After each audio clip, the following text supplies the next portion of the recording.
This was more of a tradition we had back in the 90s. As us kids got older, we kind of discontinued things. Anyway, every year, every summer, we used to have these really big family reunions in the campgrounds in Nottingham, Oregon. We would all arrive on Friday after the long drive and flying. Then, on Saturday, we would host this massive family cookout. We would stay all the way until Sunday night, and then everybody would either get hotels and fly home or make the long drive back. Well, it was Friday, around 10 p.m., and all of us had just got there. Or most of us, some of us just getting there, finishing setting up all of our tents and getting all of our equipment ready. Intermingling and having conversation, hanging out and seeing long-lost family you haven't seen in over 12 months. This is usually the time that I would go and see my cousins and go play with them. Since, during this point, we were all about the same age. There were 5 of us in total. Me, my older cousin Ryan, who was 2 years older than I, Sarah, 3 years older than me, David, 2 years younger than me, and Jess, 5 years older than me. Of course, those aren't their real names, but for the sake of the story, you get the point. We decided to go play off in the woods, while all the adults kind of intermingled and drank beer and had fun, enjoying the first night together and not seeing each other in a long while. For a kid, it's a magical place to go play in the woods. Surrounded by white bark pine and Douglas firs, you can easily get lost in these magical woods. Stereotypical of when you think of the Pacific Northwest, Oregon is the place to go to. It was beginning to get dark. While I did mention it was about 10 p.m., I don't think it was quite 10 p.m. because it was still just a little bit light out. Enough that you had to bring a light, but not totally pitch dark yet. And since this was in July, I know it doesn't get totally dark till at least 10. Anyway, so we're out there in the woods, and we decide to go play hide and seek. Of course, I'm it, being almost the youngest. After I count to 60, I go off and try to find my cousins, all of which I find. But before I find David, I could have sworn I saw him hiding behind one of the bigger pine trees up a small ridge. I see this figure crouched there behind a tree, and I say to him, "Haha, found you." But he didn't move, so I thought he was just ignoring me. And that way, I walked back to the tree where I originally counted to 60. Me and my cousins talked more, and David popped up out of his hiding spot a little ways away. And I asked him, very irritated, why he didn't pop out of his hiding spot when I called him. And he looked at me confused, asking me what I meant by that I had never found him. I told him I'd found him right behind the tree up there, right by that ridge. And he just shook his head and told me, no, that wasn't me. Which I thought was kind of weird, but in that moment, I just thought he was trying to play mind tricks on me, so I just wrote it off as nothing. The night continued, and about 11 p.m., we had a campfire, s'mores, we talked, we laughed, we had a good time, and we settled down for the night. The next day, we indulged in a lot of fun family activities, hung out with friends, you know, all the usual stuff that families and kids will do at a campout. As it got to about later afternoon, I'd say maybe 3, 4, 5 p.m., we all decided to go play off in the woods yet again, when there was a lot more light out. This night, we were going to play the same game, but I was not going to be it. This time, I made Ryan be it, so he counted to 60 while all of us found and ran behind pine trees to hide behind. I decided I wanted to be the very last one to be found, so I ran back as far as I could, running up the small ridgeline, where I found that tall figure standing behind the tree yesterday that I thought was David. Of course, in this moment, I had completely forgotten all about it, so I just pushed my way back there even further, going back, and at one point, where as I'm going, all of a sudden, the forest floor just collapses on me, and it probably drops maybe 5 feet down into a small little hole, which led down into a tunnel, angling about 80 degrees downward. I fell on my butt, and it hurt like a son of a gun. I quickly pulled myself up, and something large was coming up out of the tunnel, up to the ground. As I'm pulling myself up out of this hole and trying to recollect my own brain from the shock of having fallen down in this 5-foot hole, What I see coming out of that tunnel was a nightmare. It was this white, horrible, disfigured-looking face that I can't even begin to describe. It was terrifying. It looked like pieces of rotting flesh and fangs and dead eyes reaching towards me. I just began screaming as loud as I could, clambering my way out of the hole and running back to my cousins as fast as I could. I didn't care about hide and go seek anymore. I didn't care about not getting found. I didn't care about the camping trip, the cookout, none of it. I wanted to escape, badly, from that thing in that tunnel. I jumped down from the ridge, ran to my cousins, who at this point were now exiting their hiding spots with curious looks on their faces, wondering why their youngest cousin, or second youngest cousin, was screaming his head off, having a full-blown panic attack. And I told them exactly what had happened and exactly what I saw. Ryan decided he would go check it out himself. So, him and my other cousins go back there, but I told them don't, it's not safe, and I refused to go back. So I think Ryan just went back there himself. About 4 or 5 minutes later, he comes back, shaking his head. He saw the hole in the ground, and what looked to be a tunnel that led down, but he didn't see anything out of it or inside the tunnel. But he also told me he didn't really spend a lot of time looking, and he refused to jump down in the hole and look deeper in the tunnel. I was pretty shaken up, and I refused to just simply believe that what I saw was just a mere imagination. And my cousins, bless them, were very caring. I told them I wanted to go back to camp, and I'm done in the forest for the night. So we all go back to camp, and my family can very visibly see that I'm shaken up and bothered by something. So they begin asking me questions. What's wrong? What happened? And I tell them, I just saw a big bear in the forest. It just scared me is all. They all just kind of laugh and chuckle and say, yeah, there are black bear around here. You gotta be careful. And proceed on with the cookout. Well, after sitting down at the bench for a few more hours, it was now probably closer to 7 or 8 p.m. I remember because it was getting pretty dusky outside, and I think all my cousins were asking me if I wanted to go play again, which I told them after what happened earlier, I think I'm just going to sit here and play it safe, which they respected. They went off and played in the woods. Who knows doing what? I assume hide and seek, but they never told me. I don't even think it was 30 minutes later, because it hadn't been that long, but Ryan actually comes back, along with Sarah, and they are both terrified, or so the looks on their face tell it, and they both tell me, we believe you, we saw what it is you saw. Now, they referred to what we saw as a deer zombie thing, but I don't know what we saw. I don't know how to begin to describe it. It was completely terrifying, looking like something curated out of a child's nightmare. But I didn't sit there, stare at it, and observe it long enough to come to a conclusion of what this thing could have been. But after they told me what they saw, it had to have been the same thing. They were out there playing in the woods, while I was sitting on the bench, and they all went to go check out the same hole that was there before, the one that I had fallen into, that also had the tunnel in part of it. They said, as they got around the hole, they could see this thing climbing up out of the tunnel towards them. They all screamed and ran after seeing it. My other 2 cousins were in the tent, probably hiding, scared crapless. I didn't believe them at first. I thought they were pulling a prank on me, and trying to just sympathize with me, but I asked them to describe what I saw, and they actually explained it in more vivid detail than I did, which is how I knew what they saw. My uncle came, saw we were all visibly shaken, and sat down next to me and my cousins for a little while, and began talking to them. I could not overhear their conversation, but then a little later, I saw him talking to some of the other people and my own parents. Later on that night, my dad comes in my tent and asks me, son, is there a big black bear back in the woods that's scaring you guys? You gotta be careful out here. A black bear won't really hurt you, but they can if you get too close. You gotta be careful. You don't want to mess with bears. After that, Sunday came, and we decided not to go into the woods that day. Just play it low.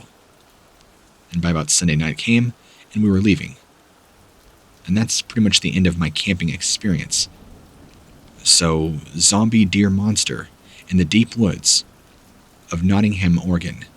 Let's not meet again.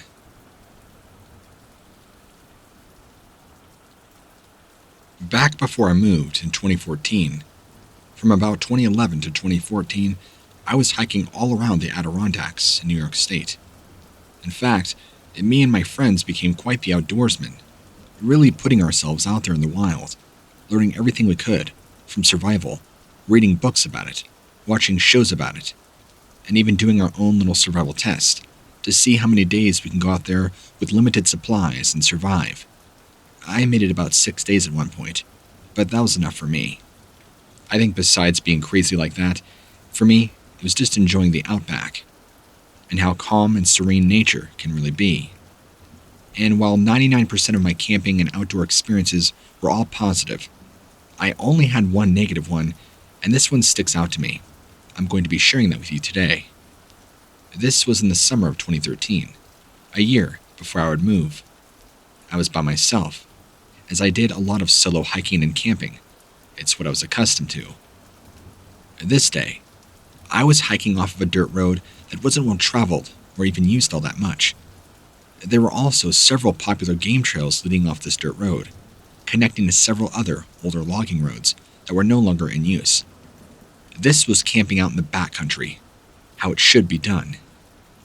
I took everything I needed to survive on my own for 5 days, which was the plan, just in case I ran into some rough terrain or got lost. I wasn't following an exact path.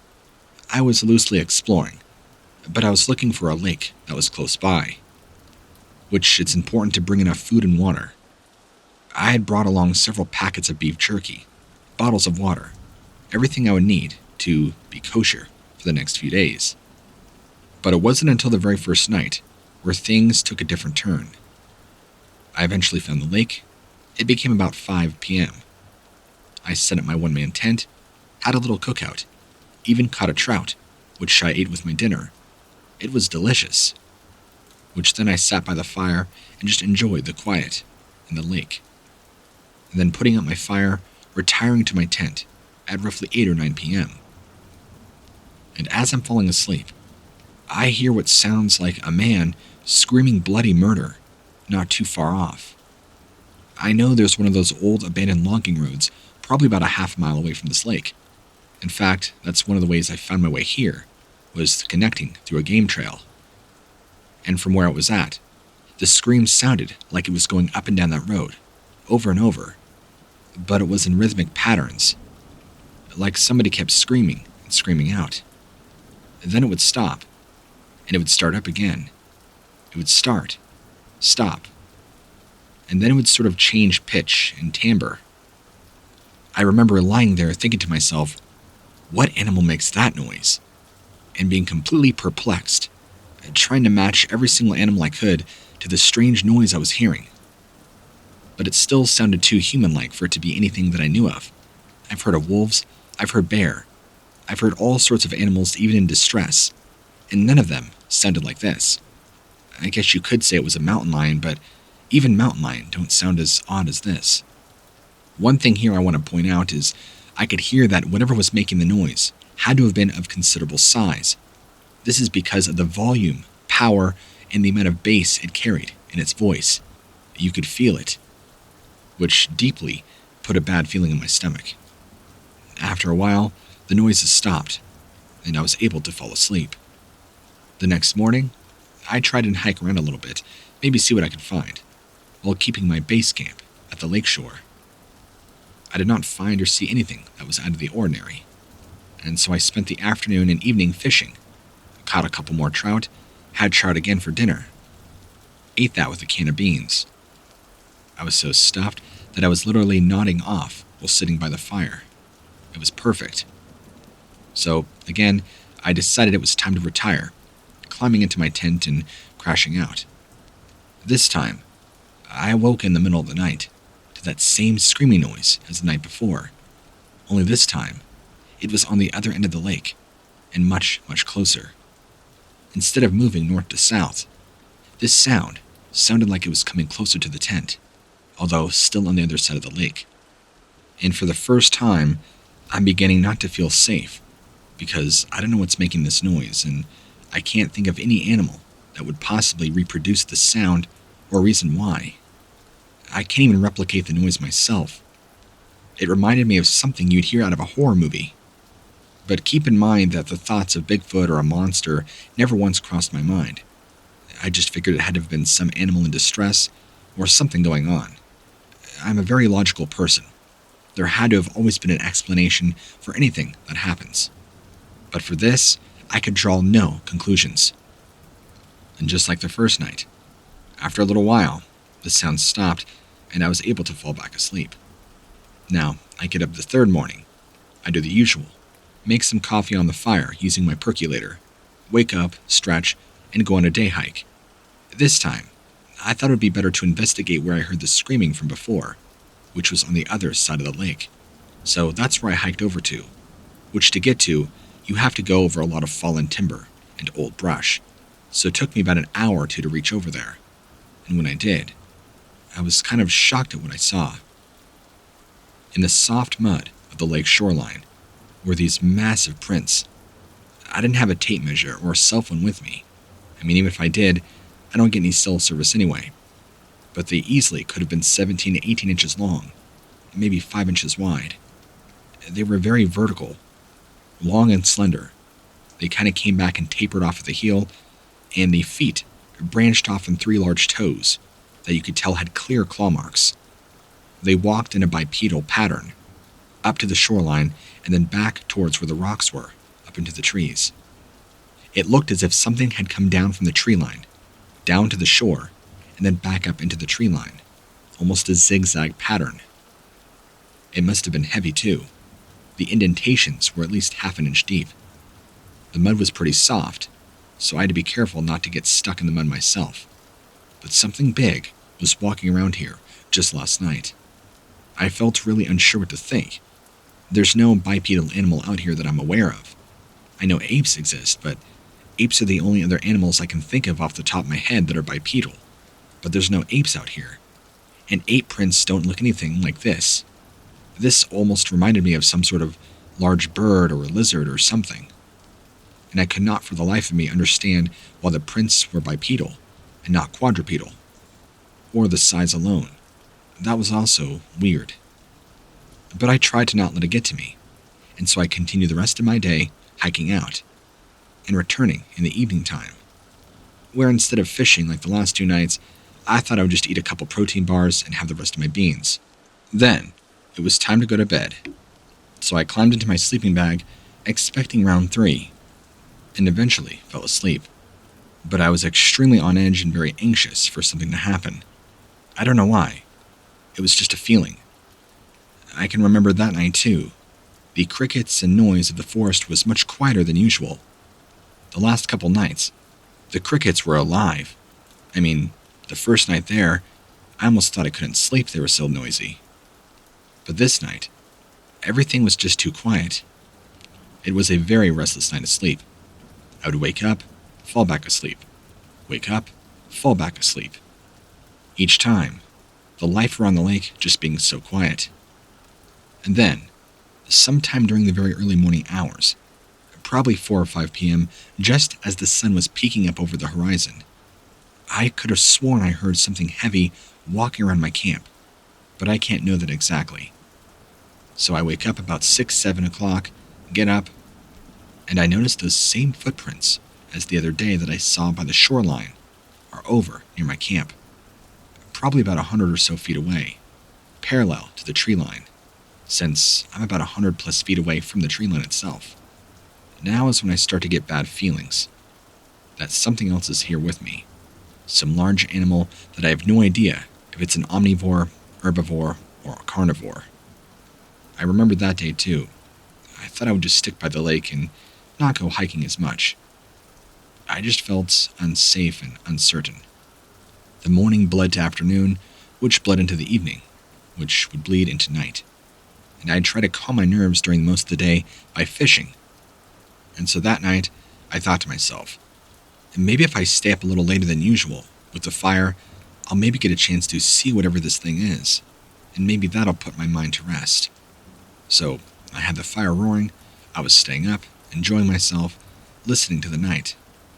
The crickets were there, but still very quiet, not as loud as they had been, and they eventually got more quiet and more quiet and more quiet, till they eventually stopped. But I didn't notice it right away. And then, beyond the light of the fire, I could hear something very heavy moving around, coming in my direction. I began to get very nervous and anxious, this feeling in the pit of my stomach like I might be in danger, the same way you would feel if a bear were to come in your campsite at night. Whatever it was, the more I listened, it sounded bipedal. The footsteps, they were heavy thudding.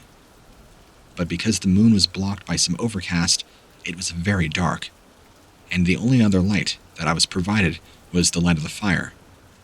Anything beyond the fire's reach was pretty much pitch black. I had my flashlight, but part of me didn't want to risk shining it on something that I did not want to see, or would regret seeing, if you know what I mean. But luckily, I kept a little pistol by my side, just in case.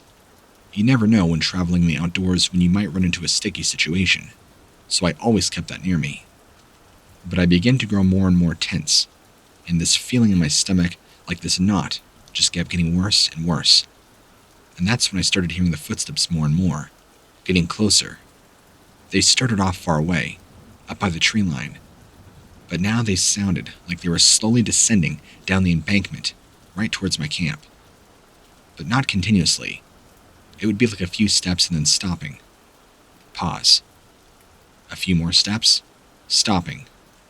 Pausing for a while. A few more steps. And this went on for at least 30 to 45 minutes. Almost as if whatever it was trying to be as sneaky and stealthy as possible while not being heard. All the more while me growing incredibly anxious. At one point, I could hear this thing just beyond the light of the fire, maybe 20 feet from my tent. Although I couldn't visually see it, I knew it was there. I could hear it. And at one point or another, I pulled out my gun and fired 3 shots into the air. Everything went silent after that, and I sat there and waited, and waited. And maybe within 30 minutes to an hour of nothing but complete silence, the crickets began to return. I never heard this thing climb back up to the tree line. It was just dead silence. I actually fell asleep in my camping chair, and woke up to the daylight, and my fire smoldering. What was pretty terrifying was, when there was daylight, I got up out of my chair, checked on all my stuff. Everything was untouched, but there were these large prints, the same ones over by the opposite side of the lake and up by the tree line the day before. I was right. They were about 20 feet away from where I was at, maybe 10 feet beyond the light of the fire, and you could see they kind of had zigzagged down from the tree line, down right where the tent was, and you could tell they went right back up, although I never actually heard it when it had gone back up. But oh man, that sent shivers down my spine. I was more than creeped out, so I dismantled my camp and decided I would go and try and find a different place to camp for the remainder day. After undoing everything, I hiked back to the old logging road and went to the other side, which was probably another good 4-mile hike. And that night, I camped out in a little meadow, where things seemed to be much more calm and sweet. But still, at one point or another, I swore that I heard that same screaming sound, except far from the distance. But maybe it was just my own paranoia. The following day, I went back to civilization. Like I said originally, that was really the only negative hiking experience I've ever had. All the rest have been positive. Whatever was out there with me, I'm sure it wasn't friendly.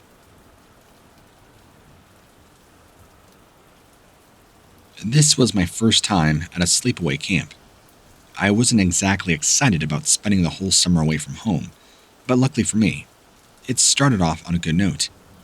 It was Friday night of my first week at camp, so all the campers got together by the fire pit to sing some songs around the fire before everybody headed back to their cabins.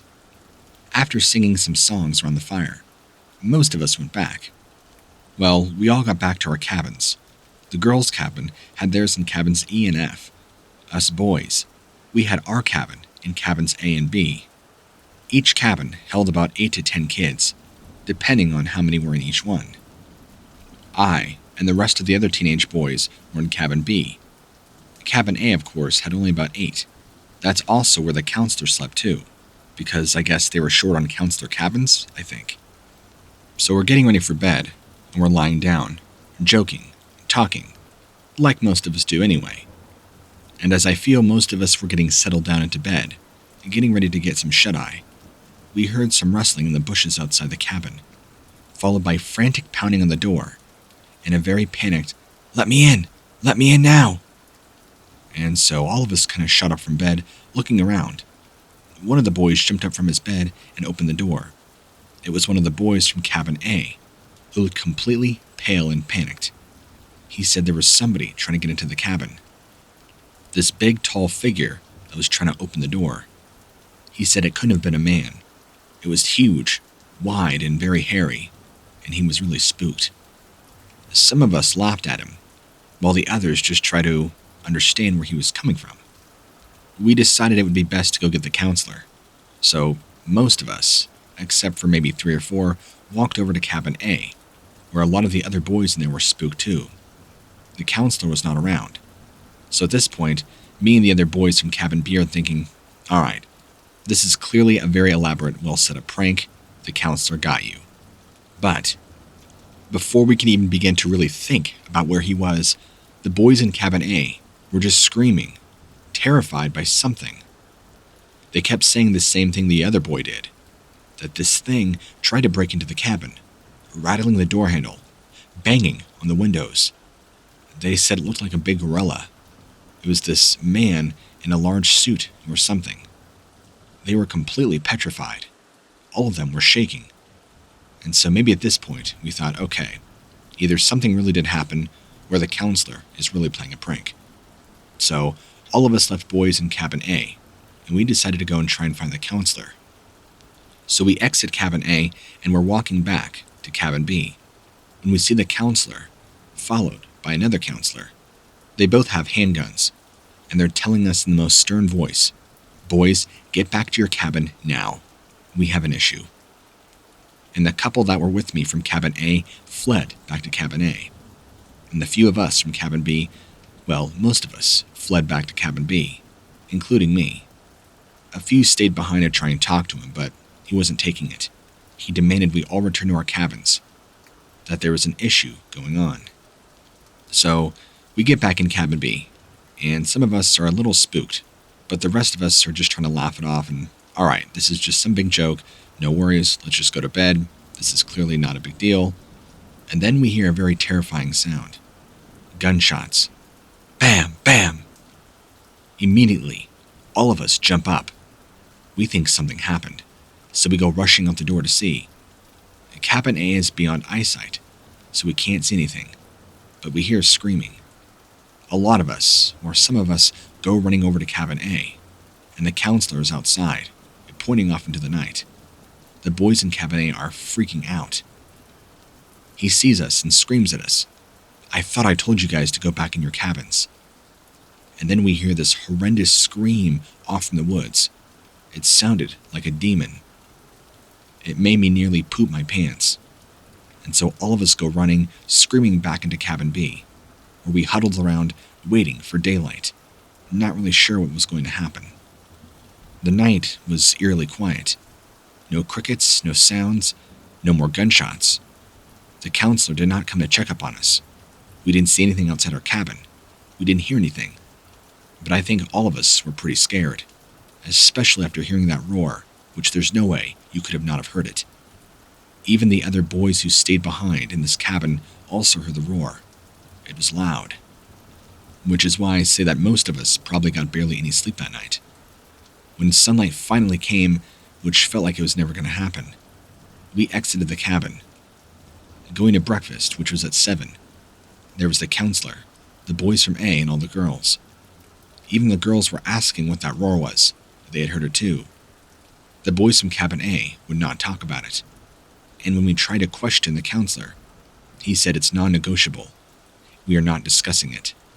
And seemed pretty shaken up over the whole thing. He stuttered more. He was very pale. He looked kind of sick. and you could tell something was just very wrong. But he was trying as hard as he could to be professional and press onward with the daily camp activities. It took several days, maybe an entire week after that, for things to return to somewhat normal. If you could even call that even remotely normal. But eventually everything did die down and calm down. But that will hands down always be the most frightening experience I've ever had while camping.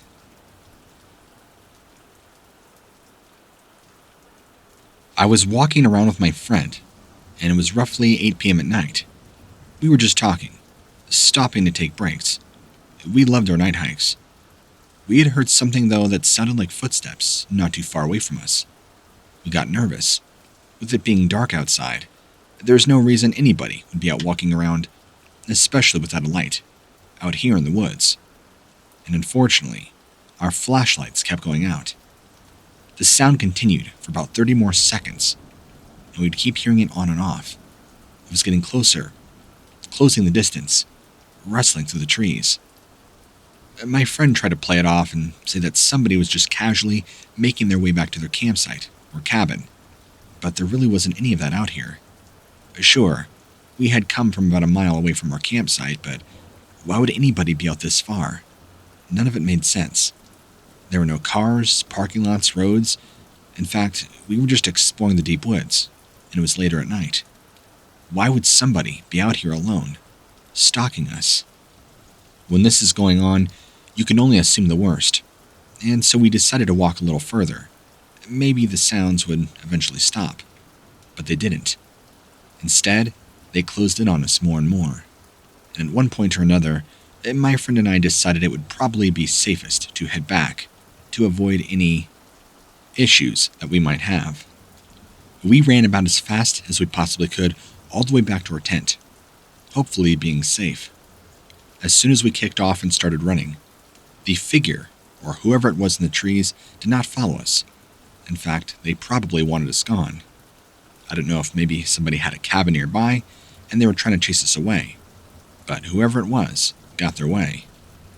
And that was the last time that my friends and I, on camping, would go be exploring the woods on a trail at night, with minimal lighting. Yeah, I regret it. I used to go hiking quite a bit, and camping too with my buddies, when I used to live back in Idaho. Man, there'd be nights, I'm telling you, where we would make the best bear kebabs. But after graduating high school, I decided it was time for a change of scenery, much like many people do when moving out of high school. But during those summer months, I'll never forget it. Some of the best outdoor memories I've ever made. But today, I wanted to share with you one that truly terrified me. It's one that even to this day, I still can't explain.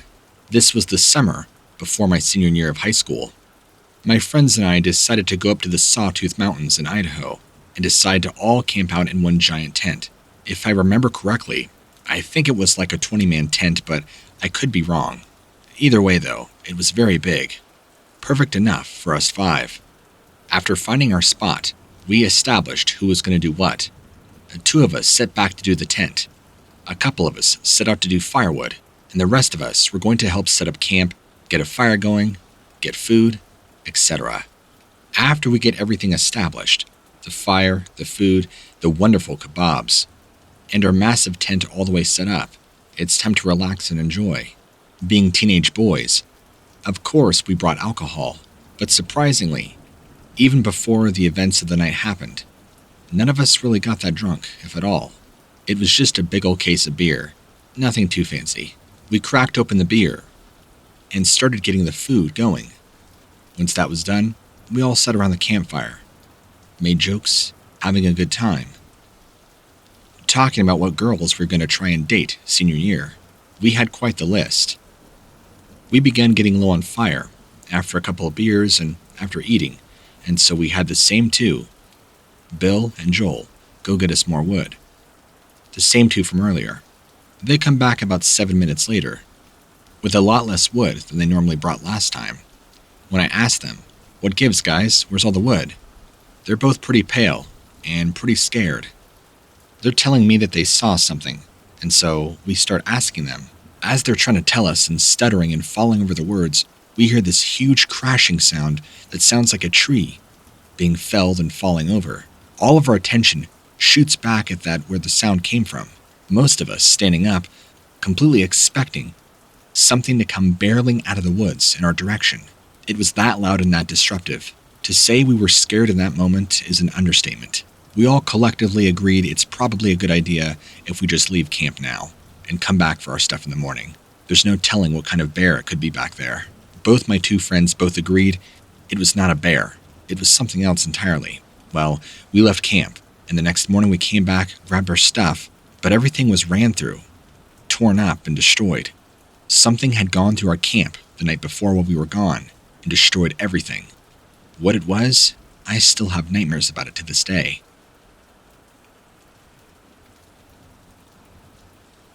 Last year, I went camping with my friends in the woods for the weekend. The experience was terrifying, to say the least. This is the story of one of our encounters during the trip. I'll be honest, I'm not much of an outdoorsy person. Never have been. Probably never will be. But me and some friends got together last summer to do something adventurous. We decided to go camping for a night or two at this spot, deep in the forest, which had trails for mountain biking, hiking, along with some very comfy spots where we could pitch our tents, which would also serve as places where we can cook our food over an open fire. But their parents had a very weird rule. No electronics allowed. Flashlights and lanterns were okay, but no cell phones or tablets. Their parents were really weird about us bringing anything, so they wanted to make sure we got the full, authentic outdoors experience. I guess they were really into that kind of stuff. Anyway, we arrived there about 5 p.m. The sun was just setting over the mountains. We checked out the place and began making dinner, which consisted of only instant ramen. The guys got together and cooked up some hot dogs on sticks, while we girls kept ourselves busy looking for firewood.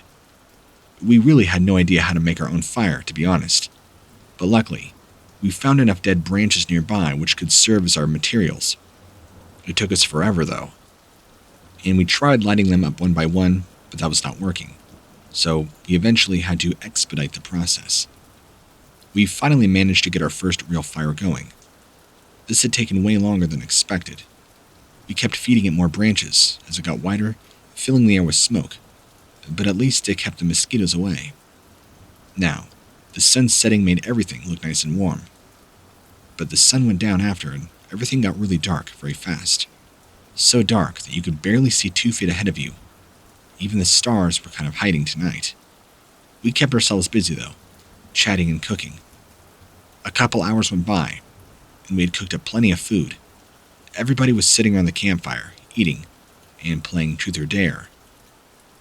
The night felt nice, very warm, so we stayed close to the campfire, occasionally putting on more wood or two. At one point, some of us had even fallen asleep. I was awake, of course, still talking with some of us who were still awake, and me and my friend see this bright flash of light coming from somewhere in the woods nearby. It lit up everything like a really bright camera flash. Couldn't see much, but could definitely hear some movement along with the flash. We're all thinking to ourselves, what was that? And then it happens again, only this time closer in our direction. Another flash and loud movement. Then, again, another flash, followed by more movement. The problem was, as we were watching, we didn't see anybody or anything which was the cause of this flash. Just these random full flashes of the woods all around it. My friend were looking at each other horrified, trying to wake up our friends and family around us, trying to point to what it was. It happened a few more times, and then stopped maybe 100 yards out of our campsite. At that point, we could hear this loud mechanical noise, like a large engine running, or a machine going or something, but we could not see anything. One of my friends decided to take a flashlight and run over there to see if he could spot anything. The noise began getting louder and louder, but we could not see anything. He was shining his light, but there was nothing there. But he began to get a really bad feeling and said, "Guys, maybe we should leave." Within minutes, some of us began to get very nauseous and sick, while both of his parents began vomiting, and just like that, The loud humming all of a sudden stopped, and things seemed to go back to normal. But the night stayed relatively quiet. I think we all stayed up pretty late. We were too spooked by whatever we had heard and saw to even try to get some sleep. When morning came, well, the second the sun came up, we packed up everything and moved to a totally different camping spot. We were not going to risk night number 2 of that happening again.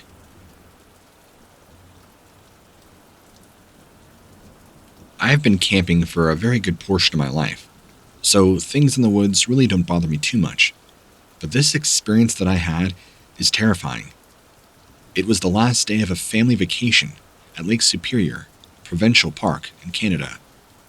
We were set up by one of the big cliffs near an abandoned mining town off the edge of a lake.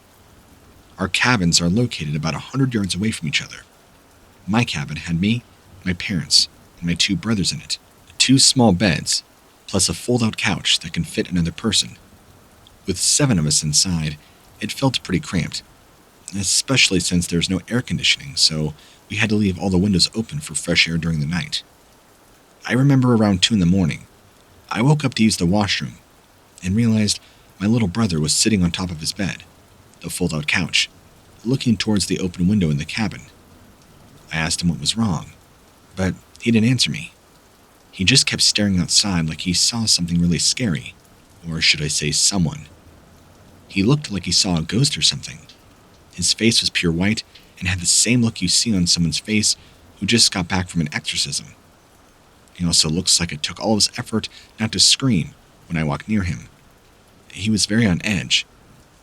Even though I could not see anything unusual through the window, I could tell by his reaction that whatever made him act this way was not normal. He just kept squeezing and hugging onto the bedsheets and kept looking out towards the window.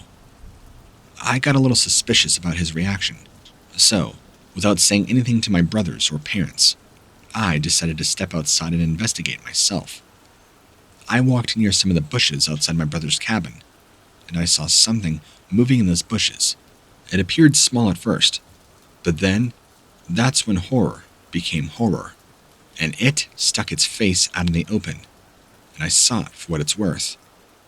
The first thing it reminded me, if you look up online the Russian sleep experiment, you'll see a picture that looks like a white humanoid, with sharp teeth and dead eyes or something, and pointed ears. That's kind of what this thing reminded me of. As soon as I saw it, I dropped my phone, running and screaming, running back in the cabin, slamming the door.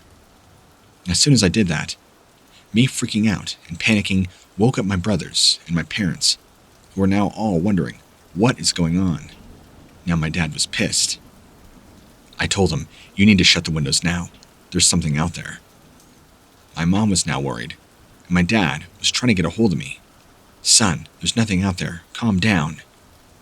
But I just couldn't shake the feeling. I tried to convince him. No, I saw it out there. There's something out there. I know it is. But he just would not listen. And finally, he got pissed enough to where he made me sit down next to the bed and warned me if I made another peep, I would be grounded for a long time. So they all tried to go back to sleep, my brothers ignoring me. And my one brother, who was sitting by the open window, just sat there shaking.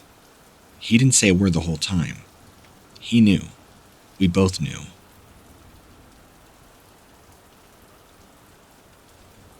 This story goes back to 2013. I was camping out in the middle of nowhere. I've been going to this campsite now for a couple of years. It always seemed so serene and peaceful. I hardly had to stay on the grounds at all, until at night. Anyway, I was camping with my friends and we all decided to go deeper into the woods. At night, they fell asleep quickly, but it took me longer to fall asleep. I kept hearing lots of noises outside. After about an hour of trying to fall asleep, I began to hear something moving rapidly toward my direction, up until it stopped right next to my tent. I opened my eyes and see this large dark figure not too far away, staring at me. It couldn't have been more than 5 feet from my face. I screamed multiple times, hoping it would go away. The thing didn't budge for another 10 seconds, then slowly retreated back off into the darkness. The whole experience left me petrified. I lay there, thanking God I was still alive. My friend and his family woke up and had no idea what was going on. I told them what had happened. They just thought it was another story. I never went back to that campsite again, even though my friends begged me to come back. I don't think their family was really appreciative of my little outburst. Ever since I was a kid, I've always loved camping. It's back to nature. You get some fresh air and really get to bond with family. Lately, though, I've noticed some weird things during my camping trips. I feel like someone or something is watching me. I've been feeling this ever since I was young, but it wasn't until more recently when the activity has gotten far more intense. My first clue was that something wasn't right happened about 5 years ago. We went on one of our annual fishing trips in the middle of summertime. My parents had set up tent near some larger rocks, while my brother and dad fished at the pier about 50 feet away from us. They told us girls to stay put, so they can return to help if we got into any trouble. Little did they know, that was a huge mistake on their part. Sitting there alone, my mom was busy reading a book, while my baby brother played with his toys nearby. My eyes were just fixated on this beautiful view of the lake and surrounding forest. I had this terrible feeling of being watched come over me. It wasn't until my mother asked where I was going that it went away. Assuming it was nothing more than paranoia, we stayed put as my dad and brother came back from fishing to spend time with us before dinner had rolled around. Suddenly, just as everything began to settle down, something caught our attention from inside one of those rocky cliffs. We thought it might have been a deer or some other animal, though we focused on it more because we knew something about it wasn't right. It looked like a tall figure. Dark, shaggy fur was coming off of it, almost as if it were wearing clothes. It was huddled up against the cliff wall, its hands clenched to itself, as if it were hiding something to protect itself. As soon as our eyes made contact with it, I couldn't help but squint at what I saw. It stood up tall, looking over us before turning to climb up the rocks towards where the top of the cliff was. My mom and brother freaked out and saw it. The next day came after this, and we tried to forget about it as best we could. I don't think my dad really believed it, so we fished all that afternoon. Everything was going great. After a while, we all got exhausted from having a good day of fishing. I noticed my mom coming towards us, and she was saying she had saw something about 10 feet away, out of the shoreline. My brother saw it too. He kept pointing, wondering what it was. So my older brother, being brave, goes and swims out in the water, over to where this object is kind of waiting in the water. As soon as he started tugging on it, I couldn't see his expression, but it sounded like it turned into something that would haunt him. His eyes became fixed on these 3 fingers that came up out of the water, grabbing him, dark fur pulling him under the surface. It made its way onto land.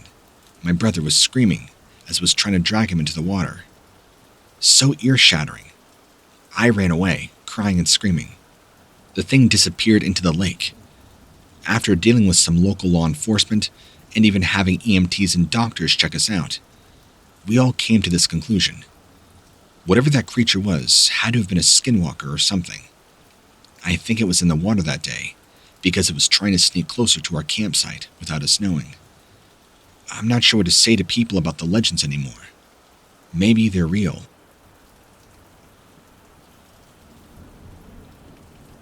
I went camping with some friends.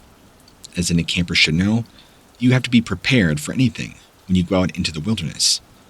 You never know what could happen.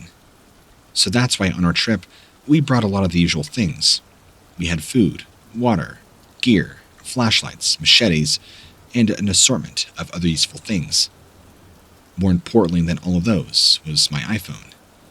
It doesn't hurt to bring your phone. It can come in handy if you get lost or need help, which is exactly what happened. I'm not usually one to believe in ghosts or the paranormal, but this whole thing changed my mind. One night, at around 2 a.m, my friend woke me up. She said that she had heard voices whispering to her outside the tent. Of course, I didn't believe her at first, but she insisted that it was true. So I got up with her to see what it was all about. It wasn't long after that we had left the tent when we both heard some voices nearby. They were whispering and sounded like they were chanting or something of the sort. Super eerie.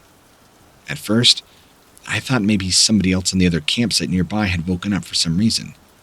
We looked around more closely. It seemed that nobody was even awake. And that's when my friend told me that she wanted to try and get closer to the voices.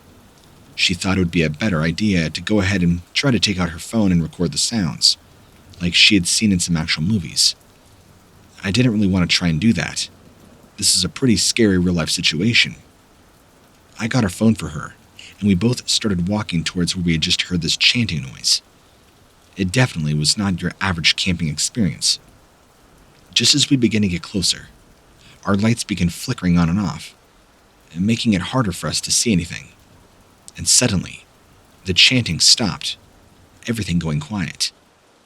We kept walking toward where the sound was, until finally, our flashlights had come back on. There seemed to be some sort of electronical interference, and like the sound was moving all around and we could not make out what was going on. The chanting seemed to be coming from farther and farther away now. It seemed like the sound was moving, from where we were standing. It sounded really close, but when we would take a few steps forward, we could start to see these shadows now moving in the woods, coming towards us. We were scared, so we just decided to head back to the tents and call it a night. We could hear the night growing very quiet, and it sounded like there was a lot of movement all around our tent. We didn't hear much after that, though. The next morning, we quickly decided to move areas altogether. No thanks. That was my camping experience.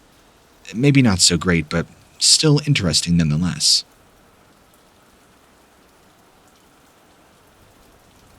This actually happened back when a few friends of mine and I went camping.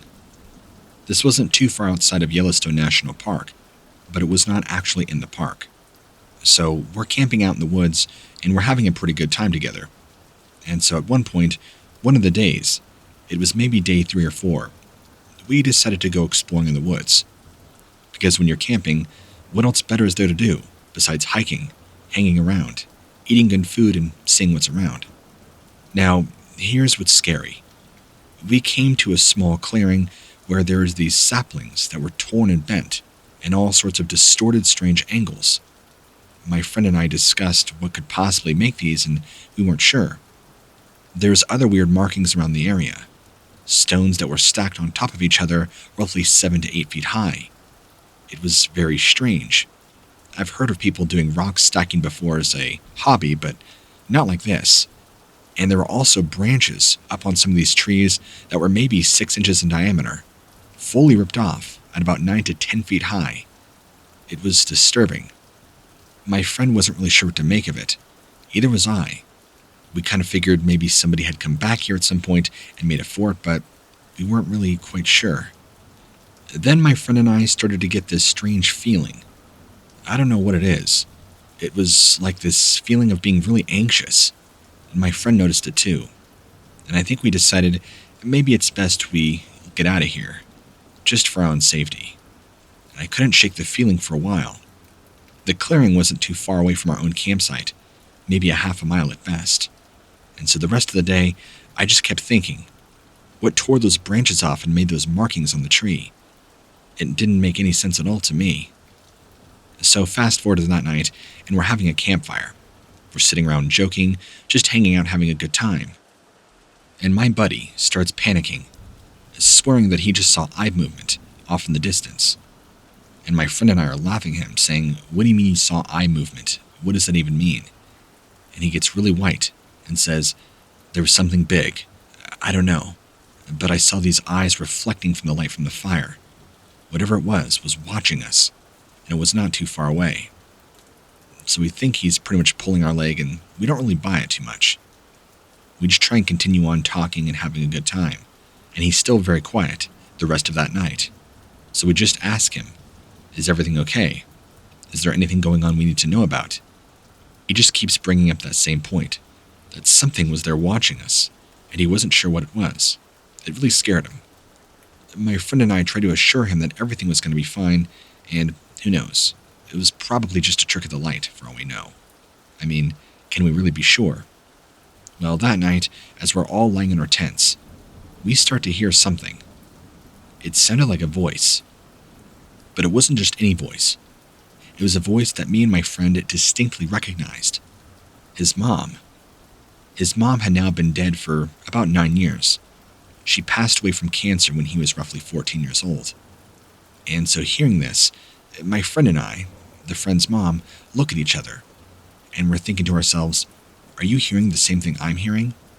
Complete looks of disbelief. We look back over to the friend who was terrified because of the eye shine earlier, and he's actually asleep.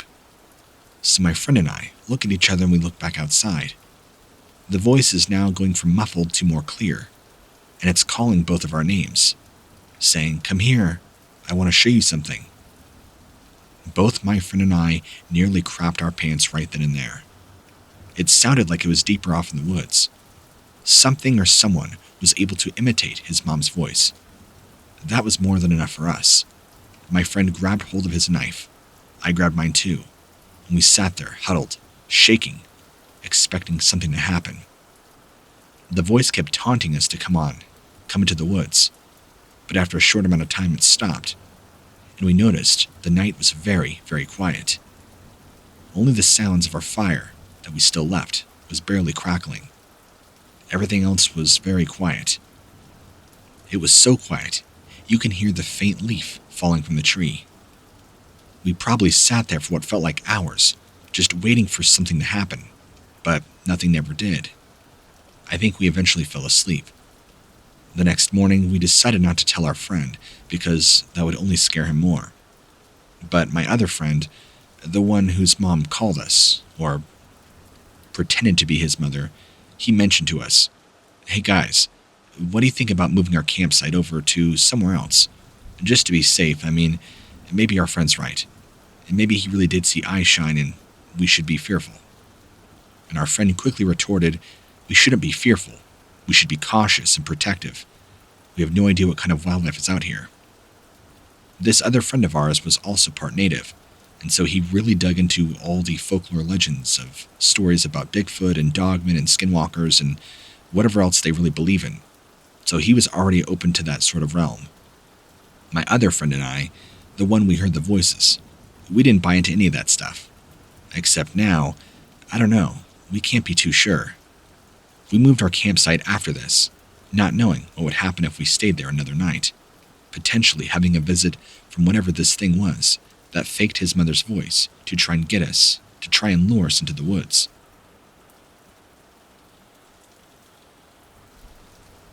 I understand that this will probably sound crazy for those who prefer something a little more normal, but I'm here to tell you that my experience, I feel, is pretty unexplainable, so please bear with me while I share you with something of the unknown. So, a few friends and I got together and decided that we'd go off for a weekend camping trip. Sounds pretty normal already, right? Well, here's what gets weird. We have a camping spot that we generally like to go to. We go there about once every year, sometimes more if we can. It was during this time that as we're getting there, which, by the way, this has never happened before. So we go there, and our GPS decides to randomly start turning us around. Odd, right? Well, the GPS, for whatever reason, could not seem to locate our campsite, and kept rotating us around, over and over. Then it would keep saying connection lost. We weren't really sure what to make of it. My friend even jokingly made the comment, "GPS, go home, you're drunk." That wasn't the end of it. As this is going around, we're getting irritated. We can't quite remember where exactly our campsite is located, but we know it's right around here. At one point or another, one of our friends decides enough is enough. Let's just get out and walk and see where that takes us. And it seems like just as he mentioned that thought, the entire car dies.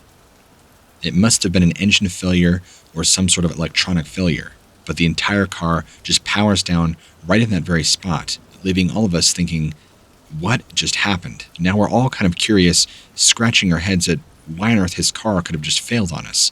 Usually before doing any sort of trips like this, he is always really good about getting the tune-ups to the car. This includes getting the oil changed and anything he may need to make sure his car is running smooth. So now he's pissed. He gets out of the car, pops up the hood, and looks for anything wrong. Everything looks fine. Even the battery is working, but yet when he turns the key in the ignition, it's as if the engine is completely dead. Well, that's great. Now we're stuck here, easily half a mile from our campsite. Now we have to carry everything to get to camp, and hopefully we can get somebody out here to fix our vehicle. Otherwise, we're not getting back home. So we just start pulling out all the stuff in the back of his trunk one by one, getting out the chairs and camping equipment, all the supplies and things we would need for our camping trip. And we start to hear a strange noise come up from ahead. We're not exactly sure what it is, but my friends and I, we all look at each other. Is that a plane? Is there something flying low overhead? We're thinking to ourselves, this doesn't even make any sense. Now we can hear the noises start to get louder and louder. Now we can make out for sure that what we were hearing were helicopters, and many of them. And we look overhead. We counted 1, 3, 4, 5, 6, 7, 9, 10, 11, 12, 13, 14 total black helicopters. They look like military choppers, and they look like they were on a mission somewhere, and they were definitely going pretty fast. All of us were thinking, what's going on? That's weird. My friend mentioned that maybe there's a military base nearby or something. After that, we all started to get this sort of strange static feeling in the air. It felt like everything was charged with electricity. Very hard to describe. It was very unsettling feeling. Kind of like this anxious, something's going to happen at any given moment kind of feeling. But we tried to suppress it and ignore it the best we could, deciding to continue on with where we were going to go, our camping spot. So we had everything in our hands, and we're kind of dragging it slowly across the field to get to where we can go. So we have everything bundled in our arms, trying to make haste and get to our spot. We still had a ways to go though, so this wasn't going to be the best adventure ever. More like pretty painful. I was certainly not excited about having to drag a 20-pound tent over 1.5 miles away from our camp. It was further away than what we had thought. We all agreed that that was a very good idea. So we go and wait by the car while he goes out and scouts where this supposed campsite is supposed to be. The same one we've all been to multiple times. But something I noticed right away as well. The area in which the car broke down was not familiar. Even though we've been here many times, this road or section of forest looked different. Granted, we were still 1 mile plus away from the campsite, so there's probably a good reason for that, but it just didn't seem right. Maybe we did get turned around somewhere and we were in a wrong area. I don't know. I think we sat around waiting for maybe 5, 10, 15 minutes, wondering how long it's going to take him to get there and find our camp. When we see him running back to us, incredibly frightened, he was obviously spooked by something. He runs to us and he's totally out of breath, and now we're scared because something just happened to him. So we kind of joke around and say, "What's wrong, Roger? Did a bear chase you and try to eat you?" And he keeps trying to tell us, "No, guys, something happened." And we're laughing, saying, "What do you mean something happened? We gotta leave now." And he kept running to the car, jumping in and putting his key into the ignition, trying desperately to get us to start. We saw how crazy he was acting, and so we're saying, "Dude, what's going on? You're acting really weird. What did you see? What happened?" But he wouldn't respond. He immediately tried to grab at one of our phones, and none of us had cell service. I didn't know what we were going to do, or how we were going to get out of this pickle. It was already becoming late afternoon. We would not have daylight for very much longer. When we finally got him calmed down enough, he explained to us there was something large that chased him, and that he doesn't think this is the area where our campsite is at, that things look different. He told us he kept getting turned around for hours. We kind of smirked and told him, "Well, that's impossible. You were only gone for less than 20 minutes. But he says, "No, it was at least 3 or 4 hours. So we got into an argument about the time and tried to explain to him, "Look, you left at 4:32. It's only just now 4:48. You were hardly gone that long." And he kind of looked at the clock and was sort of shocked. He gets out of the car and we're talking more and we're trying to find out what exactly happened, because he's just acting so crazy. And randomly, the key is not even in the ignition, mind you, the car just all of a sudden turns on. And all of our attention turns into cheering and getting excited. My friend just says, "Look, we need to get out of here now. Forget the camping trip. Let's go home." He doesn't really want to explain himself further. So I think we all just kind of shrug our shoulders, and while we're concerned, we just put up with it. So we throw all of our stuff in the back, jump in the car, my friend puts the key into the ignition, and somehow the car just magically had turned on without the key, so we're not really sure what to equate that to. And as we're driving away, my friend is very tense. He's very, very tense. And we're asking him all these questions. What happened out there? What's this all about? Does any of this have anything to do with the fact that you seem to have lost time, or that your car randomly turned off and turned back on by itself without a key? But he wouldn't answer. He just wouldn't answer. This has been an experience I really don't know how to quite wrap my brain around. Like I said, it doesn't quite fit into the realm of normalcy. It sounds like some crazy made-up story, but I don't know, even my friend now still won't talk about it. It's traumatizing for him. You can just tell every time it's brought up, the look on his face is just panic and anxiety. Something happened to him out there. He saw something. What? I'm not so sure. And I don't even know if I want to know.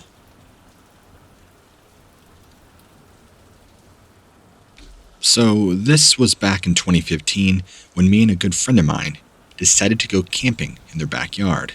They live up in the mountains, so their backyard is pretty much the wilderness that leads up to the mountains, even higher up. The night started off just great. We did not have his parents bugging us, and we can pretty much just have the time of our lives. We bought a bunch of soda, chips, and all the good junk food for an essential camping trip. We even had our comic books too. We were full on ready to go. After setting up camp, we climbed into our tent, talking about how exciting it was being out here in the wilderness, or so we pretended, because it was actually just his backyard, as I already said. That didn't matter to us boys though. We had a blast, although it wasn't until later on in the night that things would actually turn awry. I want to say it was closer to 11 p.m. where my friend and I both got pretty tired, and we decided that we had had enough pop, junk food, and comic books for the night. We decided to turn off our little makeshift LED lantern and say goodnight to each other. We climbed up into our sleeping bags and tried to get some shut-eye. I wake up at some point in the middle of the night. I couldn't tell you exactly when or what time, but the first thing that wakes me up is what sounds like heavy movement right outside the tent, and so me being still half asleep, just assume it's my friend's father, possibly checking up on us to make sure we're okay. But then I kind of roll over and open my eyes. I notice my friend's gone. Well, that's weird. So I sit up in the sleeping bag and I call out to him. I don't hear anything. Now I'm beginning to get worried, and the movement is sounding much closer to the tent now. I kind of just lay there gripping my sleeping bag, hoping that whatever it is does not come in our tent. I was never one who believed in monsters, and it didn't sound like a monster. It sounded like somebody really heavy walking around. But whoever they were circled around the tent, maybe by 10 or 20 feet, multiple times before just stopping and standing still. I had no idea where my friend was, and for all I know, it was his dad trying to play a prank on us outside. I was trying to calm myself by just telling myself, okay, he probably just went inside to use the bathroom. There's got to be a logical reason why he's not in the tent right now. And then I hear the footsteps kind of wander away. Quickly, actually. And maybe about a minute or two afterwards, I hear footsteps and I hear the door, the back door to the house, and running. That's when I kind of tighten my sleeping bag, and it's my friend. He's unzipping the tent and climbs back in, and in my half sleep, and I kind of scold him. Where were you? What happened? He just explains that he thinks he ate too much junk food, and it kind of gave him a bad case of the runs, so he had to go use the bathroom. Sorry. He was hoping he didn't wake me up. I told him it was fine, he didn't wake me up. I had thought I heard something outside of her tent, and he tells me he didn't see anything. I asked him, was it your dad? No, he's been asleep the whole time. I told him I'm a little worried. I heard somebody, clearly somebody, standing outside of her tent and circling, and it wasn't just a big animal. It was somebody who was walking around, judging by the way they were stepping. I think my friend just played it off. There's nobody out here, so I don't think you gotta worry. I will say this, I was not hallucinating it, I did not dream it, it was not a nightmare. I did not make this up. The sounds are what pulled me out of a deeper sleep. Something or someone was standing outside of our tent that night, and I almost wonder if my friend coming out of the house, coming back to the tent, scared them off. Was it somebody who was curious? Did somebody jump the fence and want into our tent? My friend doesn't really have any neighbors out here, so I don't know who would be coming up to his lawn this late at night. But sometimes, it's experiences like this that really make you wonder.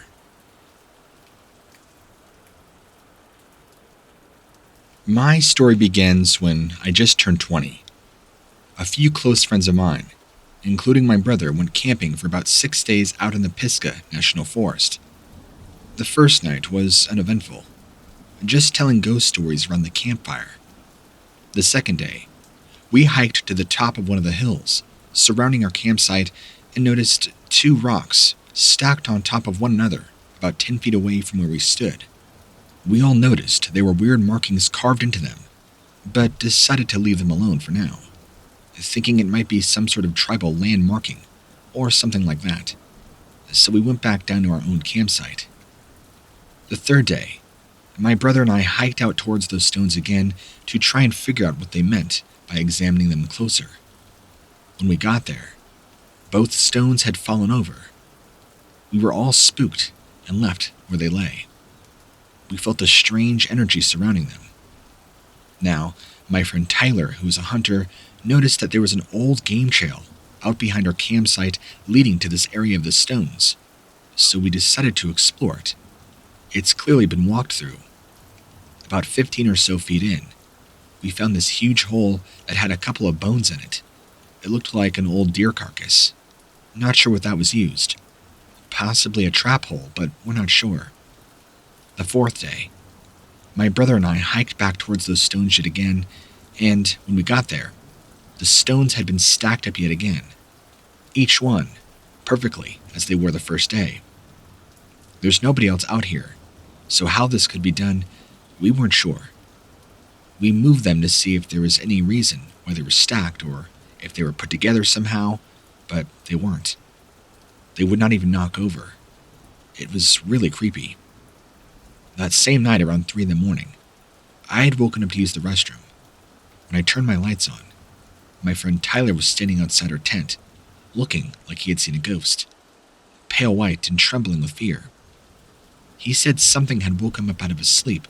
He claimed there was this energy standing over him, holding him down as if something was trying to fight him, push him down, or he'd forget everything. I didn't believe his story, but he showed me the scratches and tears all over his chest, right below his neckline. It looked like fingernails were digging into his skin, as if somebody was holding on to him. The very next morning, my brother asked Tyler why he took off running in the middle of the night, and he wouldn't answer any questions. He began to open up a little more as he got more comfortable. He felt as if there was this evil, malevolent figure that would stay in his tent. We weren't really sure what to make of it, so we figured we'd go and check out those stones again. I know what you're thinking. It's probably weird we kept going back, but there's this force, mind you, that kept drawing us to these stones. I don't know what it was. It's like we just couldn't get enough. We had to keep coming back and checking on them. I don't know how to describe it. The next morning after breakfast, my brother and I again hiked out towards these stones, and they were stacked in a completely different way. Someone or something was out here doing this. We weren't sure who or what, but we had to get to the bottom. That night, you could feel a strange presence all over the campsite. I'm not really sure how else to describe that, but it just felt like there were multiple people all around. You wake up, and there's just this bad energy looming all around the campsite. Even my friends picked up on it. So I called out to Tyler. He responded back. I asked him, "Do you feel that?" He said that's him. And I asked him, "What do you mean him?" "It's the demon that controls the stones. The same one that's been in my tent every night that's been clawing me and choking me. He's here in this camp, and he's angry we're here. He doesn't want us here." And my first thoughts were Tyler was totally pranking us, but this is weird. Tyler's a pretty quiet kid, and for him to say this stuff, I'm thinking, okay, he's definitely either possessed or something is going on. So I get out of my tent to check on him, and he's all wide-eyed, more scratches all over his arms, and he's looking completely wigged out. And Tyler looks at me and just says he wants us to go to the stones. Gets up out of his tent, grabs a flashlight, and walks off down the trail to where the stones are. This is in the middle of the night, mind you. Everybody else is asleep. And so I'm yelling to him, "Tyler, what are you doing?" And he just walks off. I could have ran after him, but I figured I would just let him come back, since he clearly knew where he was going. I walked back to my tent, expecting him to come back any couple minutes, but I think I eventually fell asleep. When I awoke in the morning, I got up, and my brother seemed worried. "Hey, where's Tyler at?" I looked around and I told him, "I don't know. Is he not here?" My brother just shook his head. "Oh no, I hope he's not at the stones." My brother was confused and looked at me. "What do you mean at the stones?" And I told him about what had happened last night. He too was weirded out, so we both got up and walked down to where the stones were. And there Tyler was, sitting there, cross-legged, looking very strange. He had this creepy smile on his face, just staring off in the middle of nowhere. "Tyler, are you okay?" His smile never broke. I don't even think the man blinked. If anybody was possessed, this was it. He did not respond to us. He did not say anything. It took me physically grabbing his arm, pulling him up from a sitting spot to get him to move. And we had to physically move him back to camp. And as soon as we got back, Tyler began saying some really weird stuff. The stones want us. The stones want us back. And so that was more than enough for me and my brother.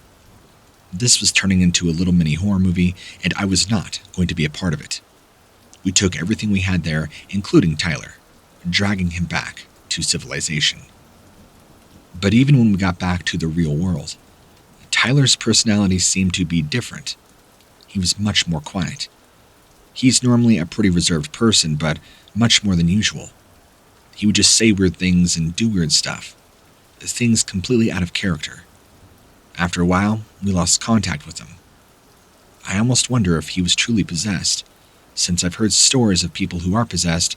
Well, their personalities change and they become a different person. That's pretty much almost down to the T of what happened to Tyler that night. Is it possible that this demon of the stones somehow possessed him? I can't answer that.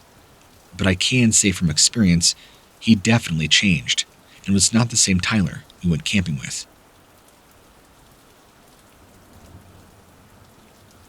This was the weekend of 4th of July. My girlfriend and I were out camping at a campground, whose name I won't mention. It had gotten pretty quiet. Everybody else had gone to bed. It was not quite July 4th yet, so we were sitting up on the hood of my truck, wrapped up in a blanket, cuddling, watching the stars. And my girlfriend is pointing out to me all the different stars. And of course, just like in any typical romance situation, there's a couple of shooting stars, which we thought was cool. My girlfriend is actually a pretty big science buff, so this was more enjoyable for her than it was for me. As we're watching the stars, there was one star that appeared in the sky that we thought was a shooting star, but this one was different. The way it moved was different. It didn't shoot across the sky like a typical shooting star. It was also much lower. My girlfriend pointed it out to me at first and said, "Whoa, look at that star." And we kind of watched it as it slowly glided across the sky before stopping. I asked her, "Is that an airplane? What is that?" And she told me no, it's way too high up in elevation, and the lights didn't match up with an airplane. This was distinctly a star, but it was moving very, very slowly, not the way a meteor would. And then all of a sudden, it just vanished. Then, as soon as it vanished, we started hearing these strange electrical noises all around us, enough to make my girlfriend sit up from where she was sitting. She began looking around, saying, "Are you kidding me? What is that? What are we hearing?" I told her, "I don't know. It sounds strange. What do you think it could be?" It sounded like a strange electronical interference, or something along those lines, like a radio signal that had lost path, like a radio wave or something that had lost signal, perhaps. The noise seemed to be coming from all around us. We could not pinpoint a specific location, but it was really starting to bother us. It was growing increasingly loud. Then we started to feel some strange vibrations all around us, almost as if there was a mini earthquake, but there was no earthquake. My girlfriend kept asking me, "Are you feeling what I'm feeling? Am I just going crazy? What's going on?" It was getting to a point where things were getting a little too strange for my liking, and now things weren't feeling so comfortable after all. The noises and the sounds began to sound more mechanical and closer by, like there was heavy construction machinery and equipment being ran in the nearby woods, but that's impossible. It was nearly 12:30 at night, and there were only campgrounds around here. So what would explain it?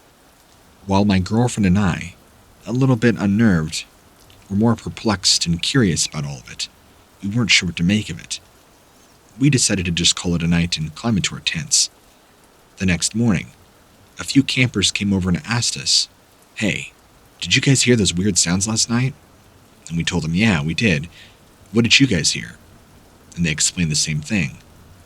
We told them that we were watching shooting stars and that we saw this one slowly drift across the sky, stop. And as soon as that happened, and it disappeared, all these weird noises began.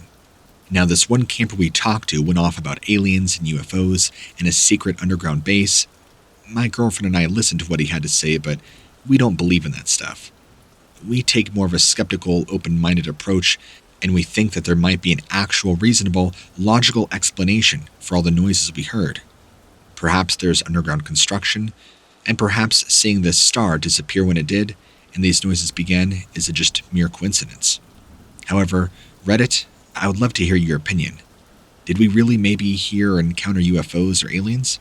Or is this simply just a coincidence? Camping has been one of the most rewarding experiences of my life. But on this particular night, it had turned into one of the most terrifying. I'm not sure how to explain it, but for some reason, I felt like whatever was approaching my tent that night wasn't something you'd want to meet in a dark forest late at night. My mind instantly went to Dogman, and from what little I could remember about cryptozoology. My camping spot was at the top of a cliff overlooking a small forest. Apparently, there had been quite a few UFO sightings here over the years. There were also several abandoned houses amidst the trees. At least 3 of them had seemed to have been burned down due to suspicious circumstances. The way up or down the cliff was a very long, steep dirt path. I had heard my dogs barking coming from the direction of the houses, so I got up to see what they were barking at. I couldn't see anything in that direction, but then something got my attention down by one of the abandoned houses. It looked like some sort of dark mass moving around near the house. I decided to move closer in. I discovered it was extremely hard to see. If there had not been just enough light for me to make out its shape against the shadowed background, I would have never seen it at all. My mind instantly went to all those UFO encounters over the years and how maybe these dogmen and things were behind most of them. I'm pretty sure that's what my dogs had been going crazy at. So I pulled out my phone and tried to snap some pictures, but all that showed up was blackness. The light down there must have been too dim, but even then, it looked fine on my phone. I walked away from there, leaving it as is, not wanting to mess with whatever this thing was, and try and just continue on with my trip. Now, later on that night, after I'd gone to bed, I mysteriously woke up randomly at about 1 in the morning. I don't know why. It's as if my body just decided, hey, it's time to be awake. So I thought, what better time than to go use the bathroom? Maybe that'll relax my body. So, after getting up, I look out, and near us is a large cornfield near the campsite. That's when I see this shape. I call it him. It's hard to describe him because he was covered in long, dark black hair, and his head was very dog-like, and pointed ears and broad shoulders, similar to what you might expect on an old bear dog. The fur around his neck was longer than the rest of him, and it hung down kind of like a mane. I remained motionless for some time after seeing him, too scared to even blink. He didn't seem to pay much attention to me. Instead, he was going through the corn to get to the other side of the field and off into the tree line. At that point, I decided to ex-nay on the going to the bathroom and go back to my tent. The next morning, I woke up, I felt much better, and didn't see any signs that this wolf man had visited anywhere around my campsite. I wasn't going to be taking any chances. Sure, I never had an actual nightly visit from this thing, but I wasn't going to stick around for another night in case he did want to come back and was curious.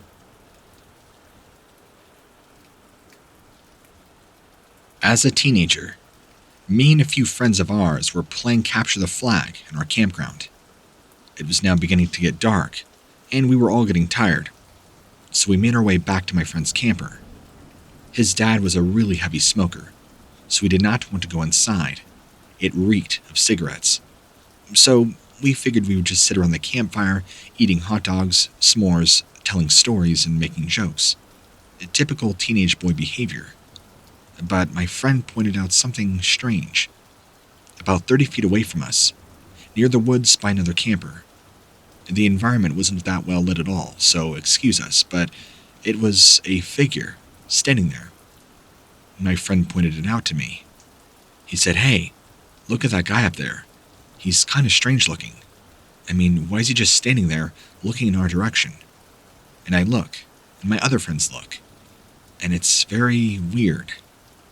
It appeared to be this very tall man, with what maybe was ears on top of its head that were very pointed, and he was just standing right next to a large oak tree that was just out of reach of the light of a camper that was right there. We assumed at first that maybe it was the man who lived in that camper, or was camping in it, and was just standing there.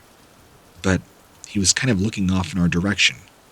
Not directly at us, but in our direction. We were all thinking, why does he have pointed ears? Maybe he's wearing a mask, but it's nowhere near Halloween. The rest of us began to grow very curious at what we were seeing. It didn't make sense, what we were looking at. Why would this man just be standing there by a tree staring at us? Until it moved and turned its head sideways to look in the other direction. That's when a few of us gasped and one of us screamed.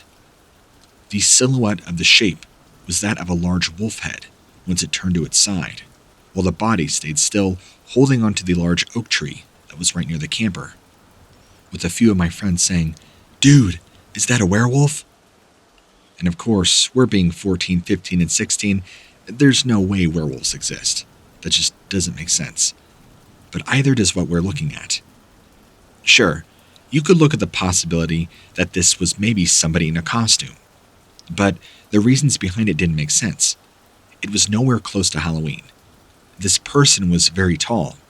Now, my friend's father was 6'4", and this person was easily 7 to 8 feet tall, maybe a little taller. Not very broad, like a football player, but still very lean. We couldn't really see the legs, but even the proportions of the body just seemed off for a human to be in a costume, not to mention the size of its head. Either this was actually a real living animal, or we were looking at somebody in a very elaborate, high-priced Halloween costume from Hollywood. And I don't think it was the latter. So now we're all kind of huddled together watching this sight, and it's staying pretty still. Some of us are kind of nervous to make any noise. We don't want to attract his or their attention. Some of us by this point are calling it an it and not him. And so we're watching this for a couple of moments, and somebody nearby, I don't know how far away, probably quite a few campsites down, revs up their truck. And this must have spooked it or him or what, because the second that engine revved up really loudly, this wolf instantly, gone into the trees.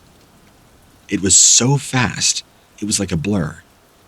And all of us are pretty much there with our mouths open. Did you just see that? There's no way that was a person. No human, I don't care if you're in the Olympics or what, can move that fast. It was impossible. And as you can imagine, we could not stop talking about it for the rest of the night. Even later on, when my friend's dad came out, he asked us, "Hey boys, what are you guys getting so excited about?" We decided not to tell him because he probably wouldn't believe us. We weren't really scared, but it was a very interesting sighting for sure. As far as what we saw, well, I don't normally believe in ghosts or Bigfoot, but this might have been something from something we don't understand. And I'll never know for sure when I look back on this memory.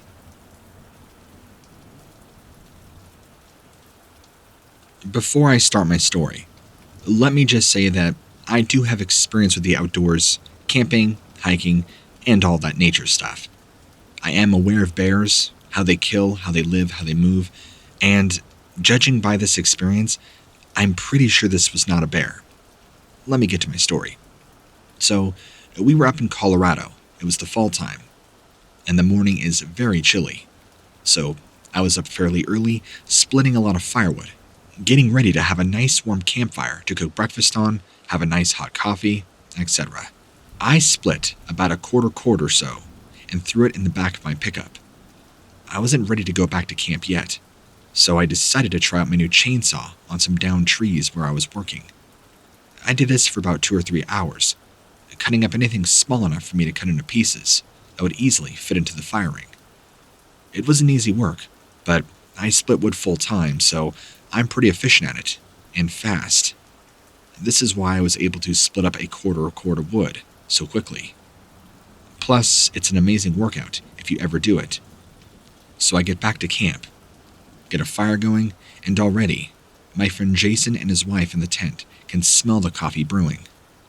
He asked if he could have some, and so of course I told him yes. We sat around the fire that morning, drinking coffee, laughing, talking, and eating an amazing breakfast. This was near Boulder, Colorado, by the way. Very high up in elevation. You could see for miles anywhere on the mountain, or so where we were camped at. It was very nice country. Mountains as far as you could see. Plenty of smaller trees and scrub brush and meadow grass everywhere. The sun was shining brightly through the pines, and the birds chirping loudly to our enjoyment of nature's beauty. Fall is glorious, especially in Colorado. We all decided that we'd go on a hike after breakfast. So, after finishing, we prepped out with waters, canteens, everything we would need, and began to pace ourselves on trails around. Now, this is where the story really starts to take a turn. We usually don't follow trails all too much. We like to go off-trailing. That's the only real way you're going to see the backcountry, as I like to say. So, we started doing just this. It became about 2 in the afternoon. We were probably about 3 to 4 miles off trail at this point, and yes, we were not going to get lost. We knew basically where we were going. But here's where things got very strange. We found a carcass. This was a large bull elk that had just recently died. The blood was even still fresh and not even fully coagulated yet. But it wasn't the fact that we found a large bull elk dead was the issue. It was the manner in which how it was killed. That's what disturbed all of us. The head was completely ripped off the body, setting on a stump, probably about 25 to 30 feet away from the body. On the body, the front legs were broken backwards, and the entire abdomen was ripped open. Not cut, with cutting tools, the way any hunter would when he's dressing it. This looked like something large punched a hole in the abdomen, and a huge pile of guts were laying about another 20 feet, south downhill of this body, sitting there. Its left back leg was entirely ripped off. It looked the same way as if you had ripped a chicken leg off a chicken body. The flesh and meat was clearly torn. The back leg was nowhere to be found. And the right back leg was also bent backwards, broken. Something, I don't know what, had mangled and torn this bull elk all to pieces. Now, I don't know about you, but before you sit there and write this off as, oh, well, that was just a bear. Bears don't kill like this. Bears also eat what they kill, and whatever killed this did not eat on it. In fact, we all looked over the body. There were no bite marks, no scratch marks. Nothing that we could see had attempted to try and eat this. From the way it looked as if something had come up to this bull elk, give it a headlock, and tore its head completely off its body, and set the head nicely on a stump nearby, then proceed to rip the back left leg off its body, and then punch a hole into its abdomen, rip it open, and tearing out all the guts. As I just said, the kill looked relatively fresh. I'd say no older than 12 hours at most. The blood had not even coagulated yet. Or if it had, it was just starting to.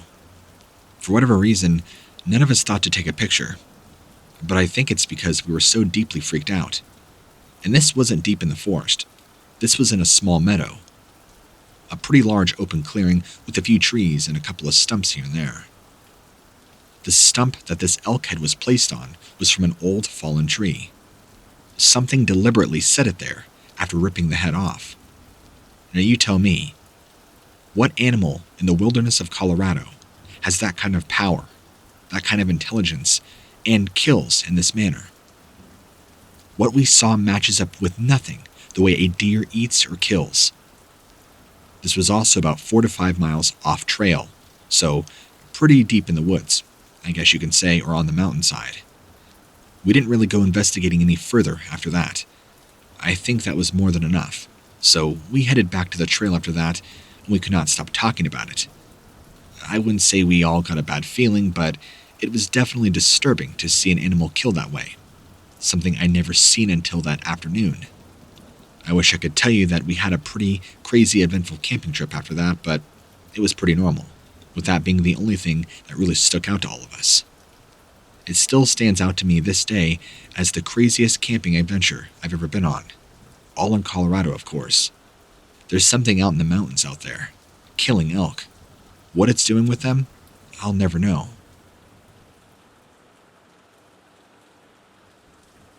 I was in the Boy Scouts when I was about 10 years old. I probably spent a good 2-3 years, from what I can remember. This memory, it takes us back to Pennsylvania, when we were camping out for about 2 weeks. Now, I can't remember the exact location, because I was 10, and we went to a lot of different places, but this campground, or wherever we were at, had a really fun river that we'd play out all the time. If I remember, it was about 3 to 4 feet deep, but don't judge me on that too much. My memory is a little cloudy when it comes to very in-depth specifics. Anyway, me and a few other scouts decided to go swimming. While we were there, I would keep looking over the riverbank, expecting to see something. You know that feeling you get when you feel like you're being watched? Well, that's kind of like what it was, but every time I would turn over my shoulder, there was never anything there. At one point, I just decided to ignore the feelings altogether and continue to swim or play or do whatever it is I was doing at 10. Afterwards, we got out, probably about 2 hours later. My friend was mentioning to me, "Hey, did you see that deer watching us? Wasn't that weird?" And I looked at him and told him, "What do you mean, deer? I thought I saw something watching us, but every time I would turn around, nothing was there." And his eyes just kind of got wide. "You felt it too, huh?" And then he started telling me, "Yeah, there was this large deer up by the trees. It was kind of watching us, and it was standing up. I've never seen a deer stand up on 2 legs before and watch us, but then it disappeared." I don't know why, but after he told me that, I got the creeps. Like, I just felt really eerie all over. Never asked around if anybody else ever saw the same thing, and the rest of that camping trip turned pretty uneventful. But I guess that spot is not too far away from one of the several native reservations in Pennsylvania. Or so I'm told. I almost wonder if there's any connection between that and what we saw. I mean, I hear people talk about skinwalkers and strange Native American creatures. Maybe there's a connection. Maybe there isn't. Maybe this kid and I just happened to catch a rare species of upright standing deer. Probably not likely. But it was still very, very creepy.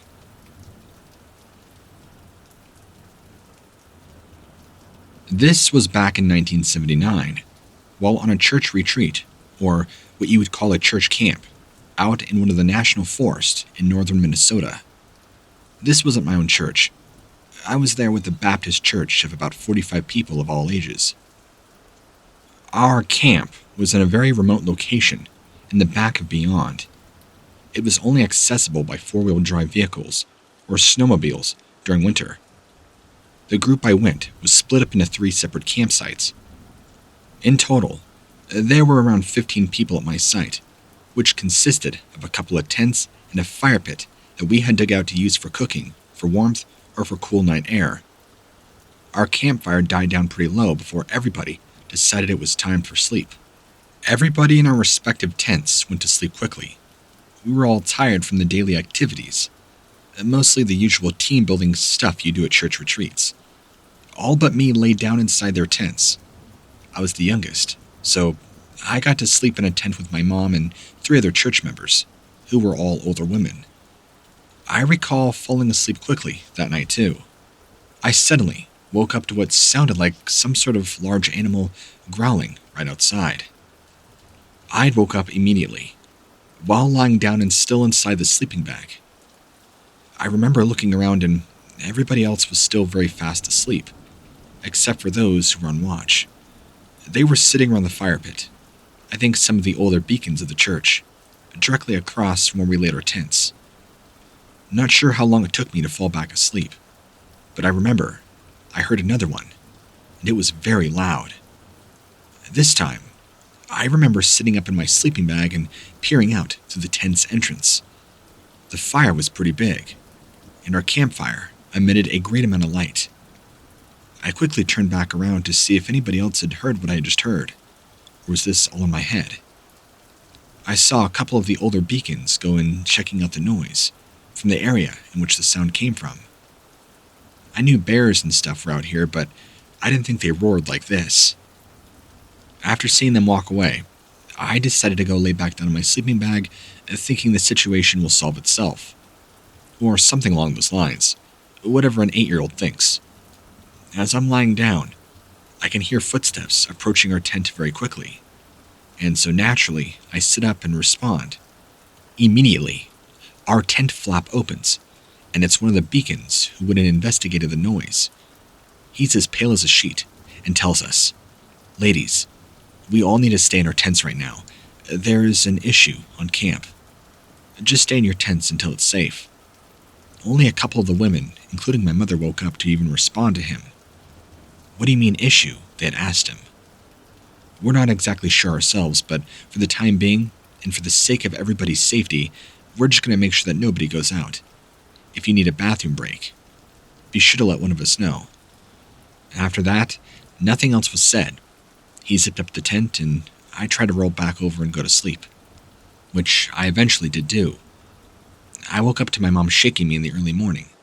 It was time to get up and start our day. That day proceeded as normal, but I do remember many of the older church members having very concerned expressions on their face and almost seemingly worried about something. What? I'm not sure. A lot of times they would talk amongst themselves in hushed tones and whispers, while sometimes glancing over at the smaller children, basically me and a bunch of other kids. At this point, I knew something was going on, but nobody would tell me. That night, all of us youngsters, 12 and under, were sent into our tents to retire for the evening. It was only 7 p.m., and in the summertime, it's still bright outside. I remember asking my mom, "What gives? Why do we have to go to bed so early?" And she just explained to me, "The adults have a special task to do tonight, and we need to be up while you kids go get some sleep to be up early in the morning." She smiled, patted me, gave me a kiss, and sent me off to bed in the tent. I lay there awake, in my very own tent this night, because I was the only one occupying it, while all the other adults sat around and talked very quietly. There was no laughter. There was no cheerful talking. No upbeat attitudes, no smiling, no having a good time. It was as if something was going on that we weren't allowed to know. I remember that night specifically was a really long, restless night. While I didn't hear any roars or anything weird like that like the other night, it was still very uncomfortable, not having the comfort of my mom with me in the tent or just the company of others. I didn't like being so isolated and alone, and I had no idea what was going on. The next morning, my mom wakes me up the same way as she did the day before, shaking me awake, telling me, "Honey, we gotta get all of our stuff. Camp's being canceled early. The pastor running it is sick." This is pretty much all she told me. At 8 years old, I didn't think to prod for more information or ask other questions, so being that age, you'd kind of just go along with whatever's going on. And I remember all of us packing up and leaving. But what's weird is I don't think we were more than 5 days into the church retreat, and it was supposed to go for 2 or 3 weeks. This was one of the many retreats we have done, and not the first. Also, I think the first one that we had closed down early, if I remember right. It really makes me sit back and wonder, why did they close the retreat early? What was the roaring from the other night? What did they see? What did the adults, elders, and beacons know that us kids didn't know?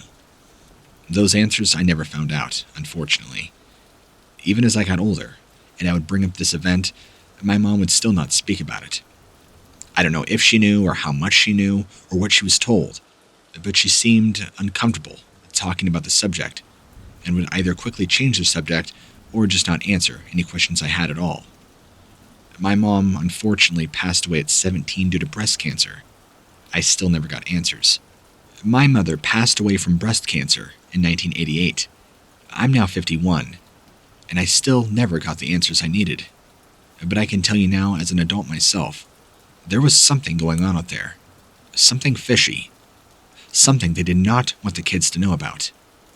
And with all these stories coming out now about Dogman and Bigfoot and all these creepy creatures and cryptids, I have a hunch that somebody saw something and alerted the others. And for our own sake, the children's sake, they did their best to protect them, figuring it would be best to cancel the retreat and fear that this creature would attack somebody. Although it's speculated, there's nothing else out there that would make sense.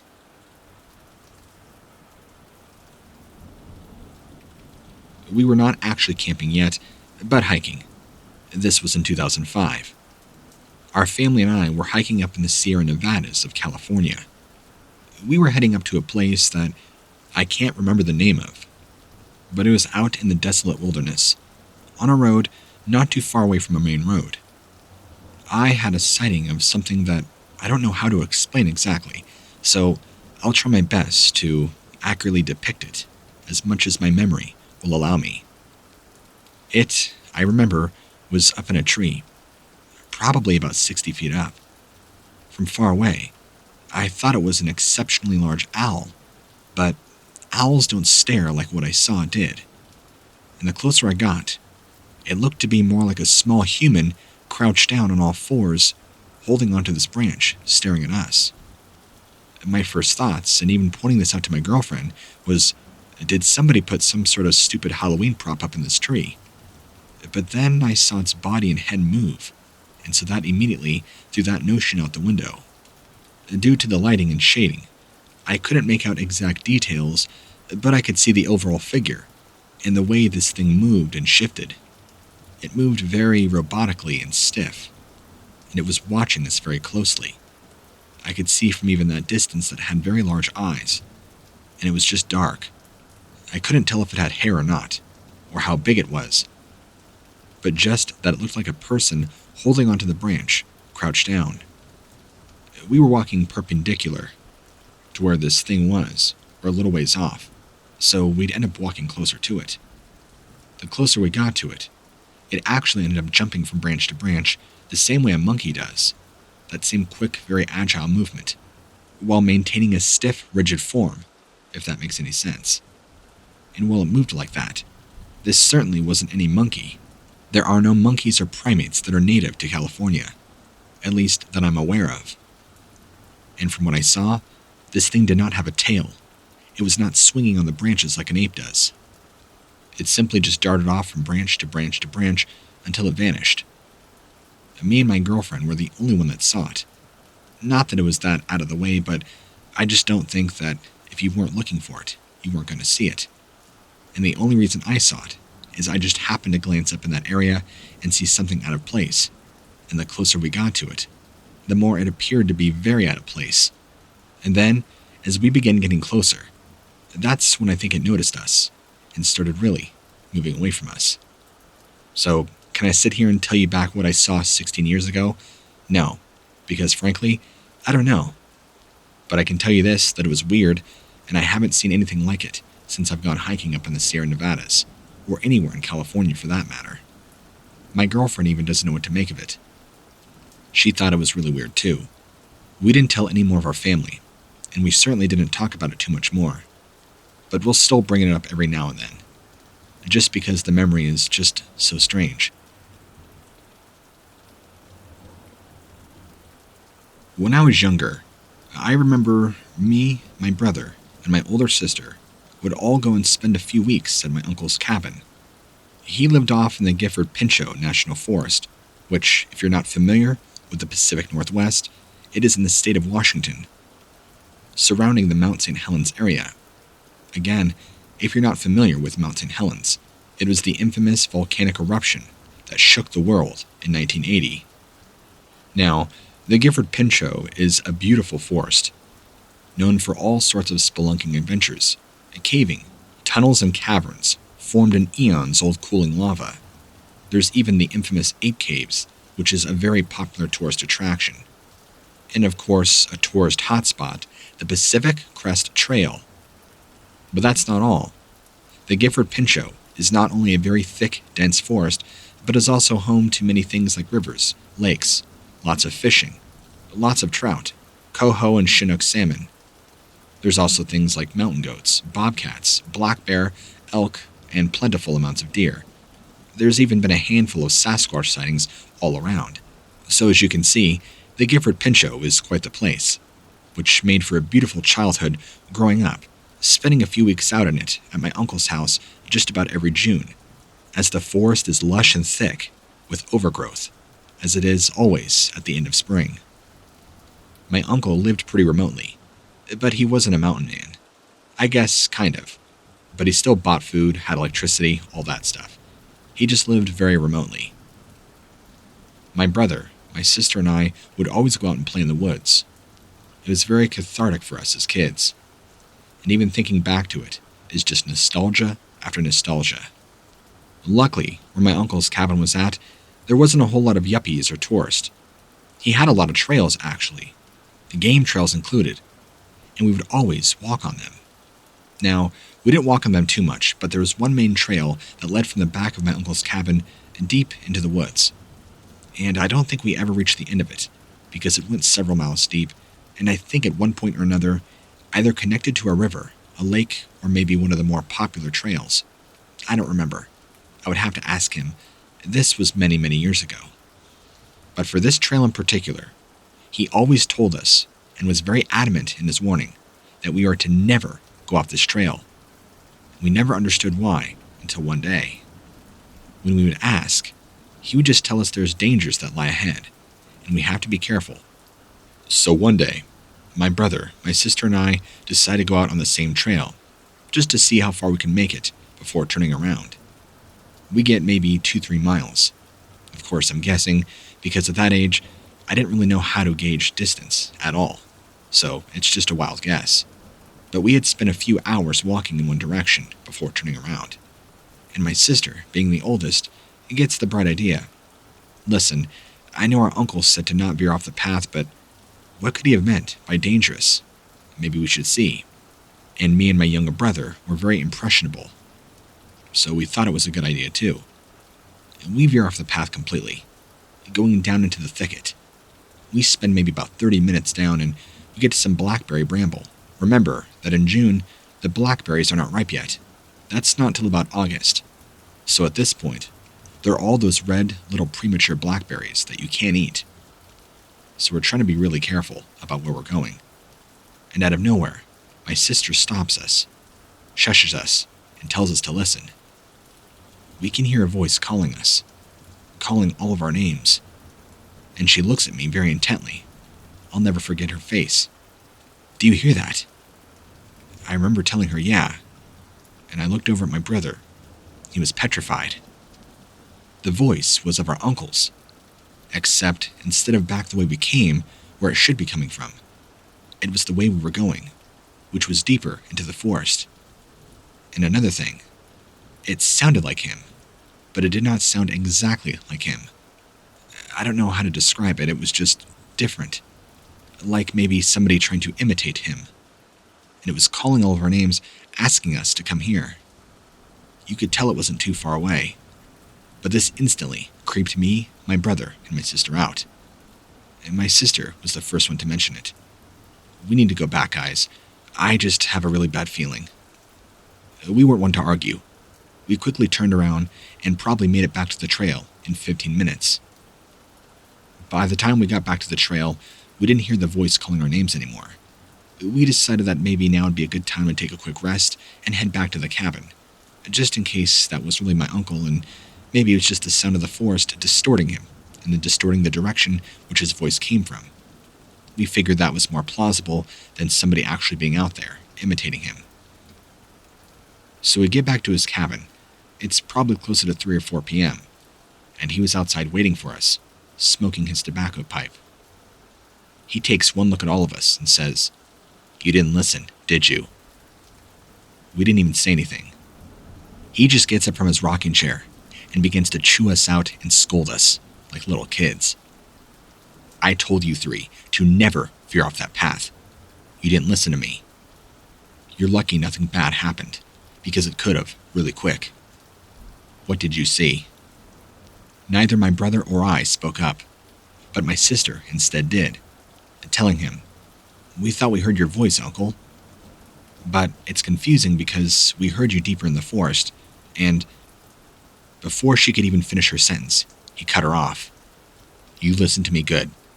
Neither of you, I don't care what time of day, I don't care what I say, neither of you are going back out on that trail the rest of your time here. Do I make myself clear?" We were all so scared, and so we nodded. We never bothered to ask him what it was or what was out there on the trail, or beyond the trail. He seemed pretty angry and stern about his decision. But as a kid, I don't really know if you have the thought process and cognitive abilities to deep dive into this stuff and really, really think about it. As an adult, I reflect back and think, what did he know that was off the trail that was such a danger to us kids? He surely had to have known about something, saw something, heard something that he knew was not safe. But if that's the case, why did he let us on the trail in the first place? None of it really makes sense. I'll have to ask him now, but we don't really talk to him much anymore. But if I manage to get a hold of him, I'll try and see what I can find out, and I'll be sure to let you guys know.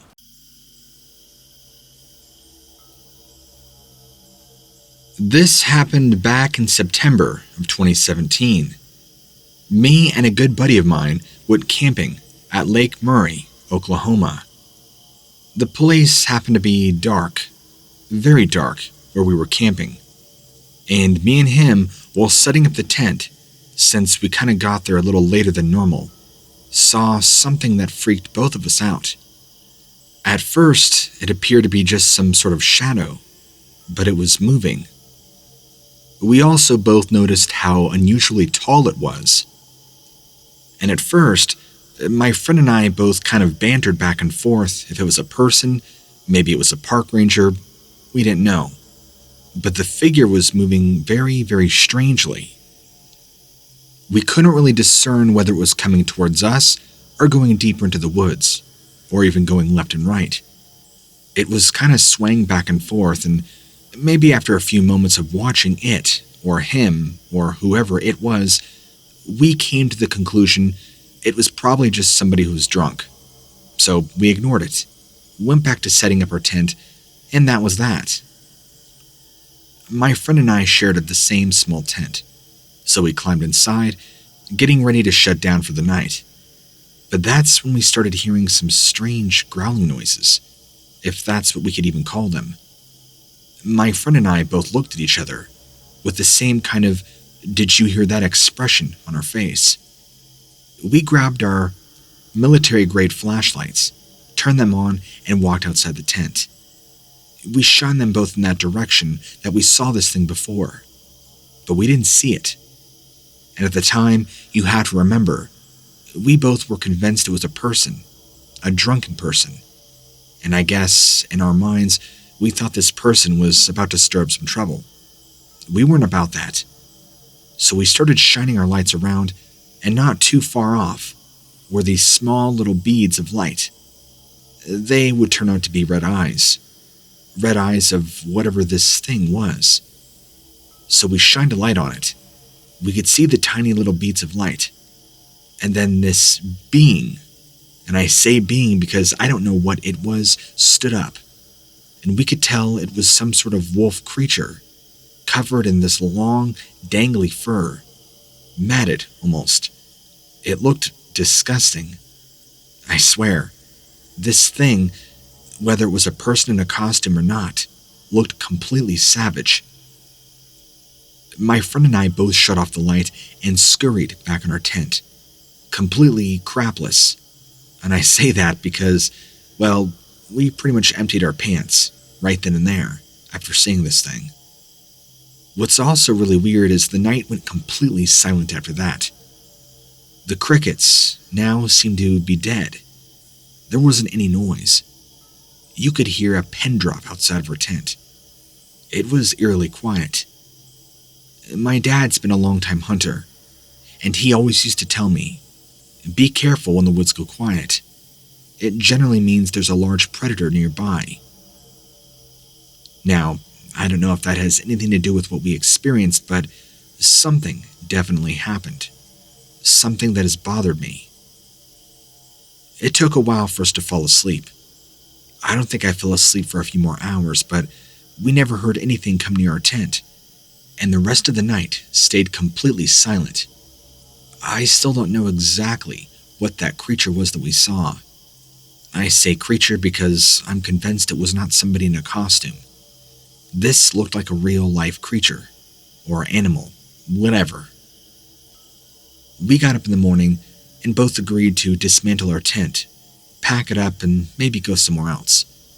There wasn't any more talk about the creature or what it could have been.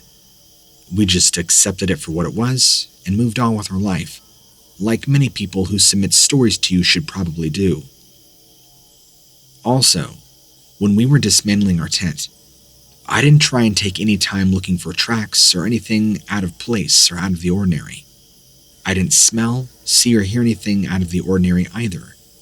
Just that one sighting the night before. There was nobody else nearby in the spot we were at. So, again, I have no idea what it is we experienced, but I have a feeling it was supernatural.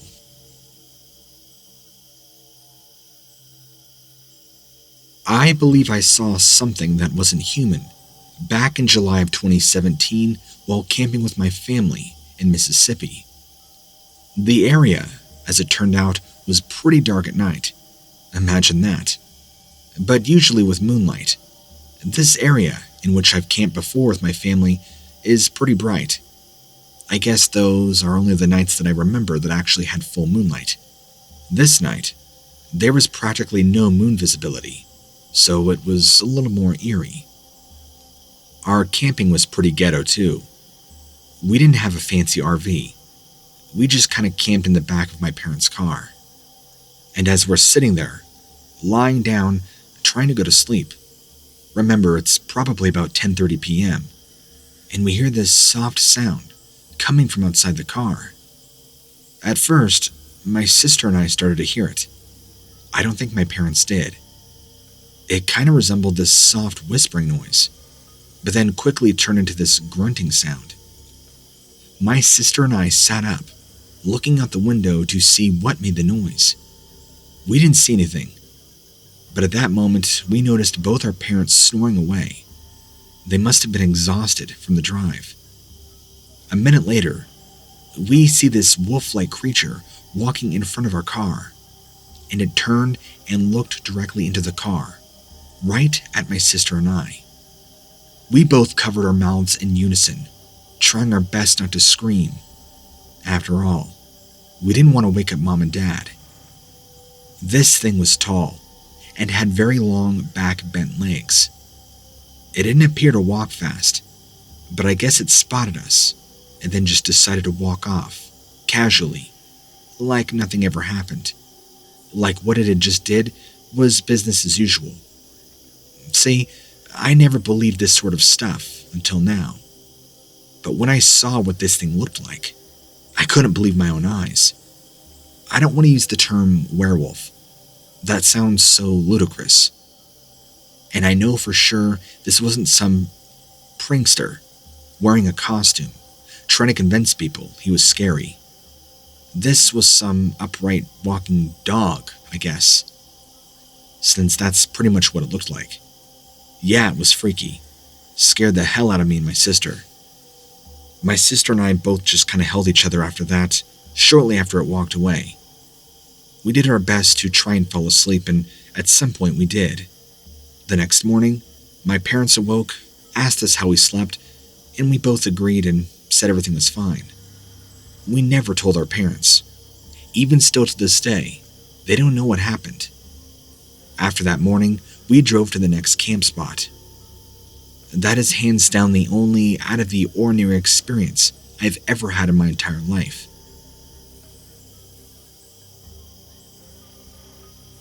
Not my story, but actually my husband's.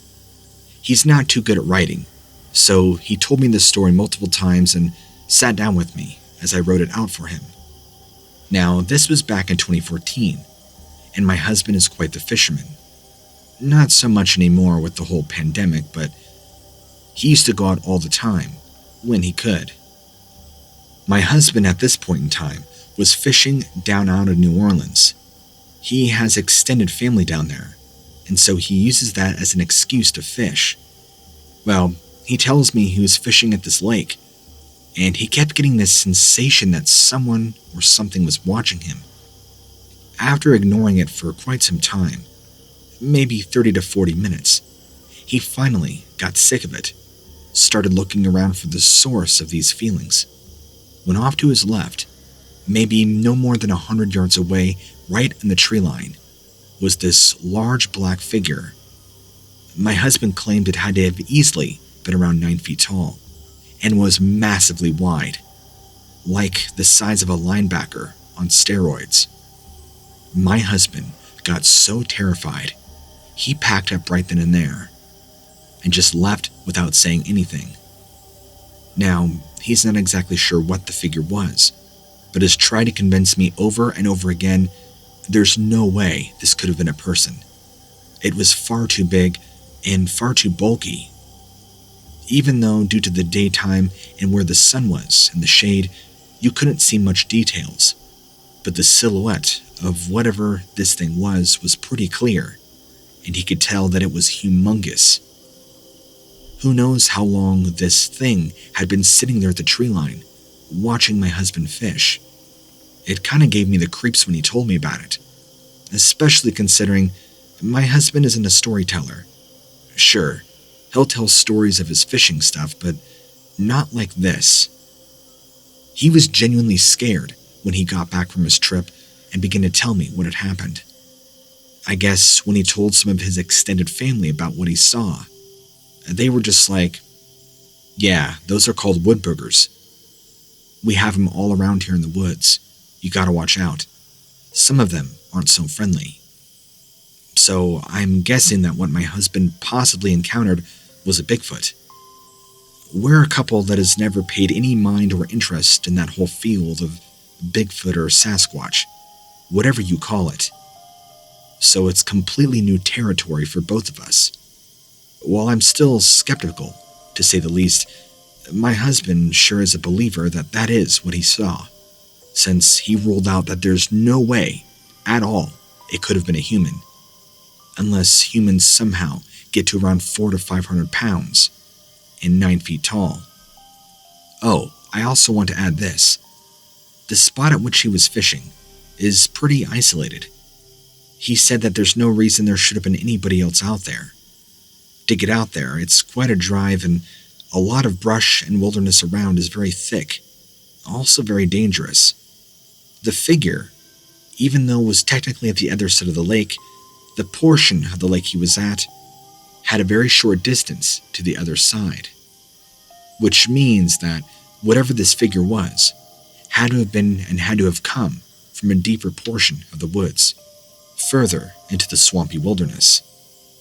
All of these things just add up, and again, while I'm not 100% convinced this was the work of a Bigfoot, it's certainly disturbing, to say the least. Camping with my family back in 2016, we had something very strange happen to us. No, we didn't see anything extravagant, nothing crazy. It's more so what happened the following morning after we had slept. So the family and I were in an RV and parked just along offside a older road, the pull-off being just barely big enough to hold our entire 30-foot RV. The area around us was very dense in foliage. This was in the summertime, so everything normally is very overgrown, very thick, very dense. We were on our way to, I can't remember the camp spot, but one of the camp spots we visited.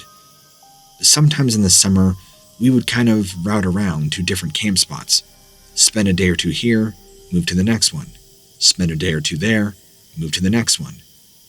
This was kind of our thing, and we did this often. And because of this, we had gone to so many, so that's why I can't exactly remember. And a lot of times, we would go the more scenic route. I don't know why, but it would take longer, but my dad enjoyed the views of the back roads versus the busy highways and interstates. So we turn off onto this pull-off, turn the car off, or I should say the RV, and everybody gets ready for bed. Everybody crashes out, everything is good. We wake up the next morning, and my dad steps outside to have a cigarette, when we all start to hear him flip out.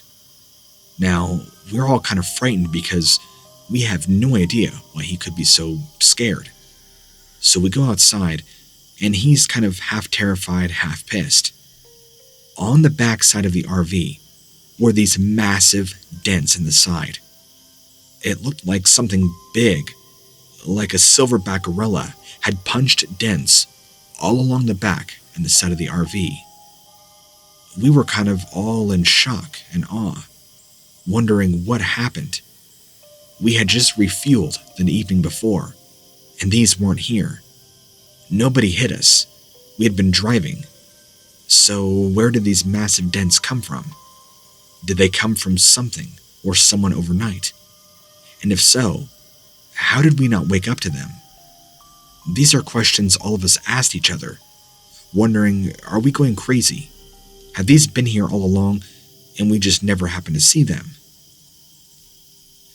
I guess one of these dents must have interfered with something mechanical of the RV, because my dad was saying the RV was having a hard time starting, which doesn't really make much sense to me because, well, I'm not a mechanic, but I think the engine's up front, so I'm not quite sure how these massive dents in the back would have anything to do with the mechanical side of the RV not starting. We were stuck there for a little while. Fortunately, my father had service and had to get a mechanic that dealt specifically with RVs. It was quite the wait, so we kind of hung outside for a while, hung back in the RV, and back and forth. But at some point or another, hanging outside just began to feel uncomfortable. Not only because it was so desolate, but because, I don't know, I feel like we were being watched. That might be really cliche to say, but I kept having these feelings like from the movie Deliverance, like there were some psycho cannibalistic hillbillies watching us.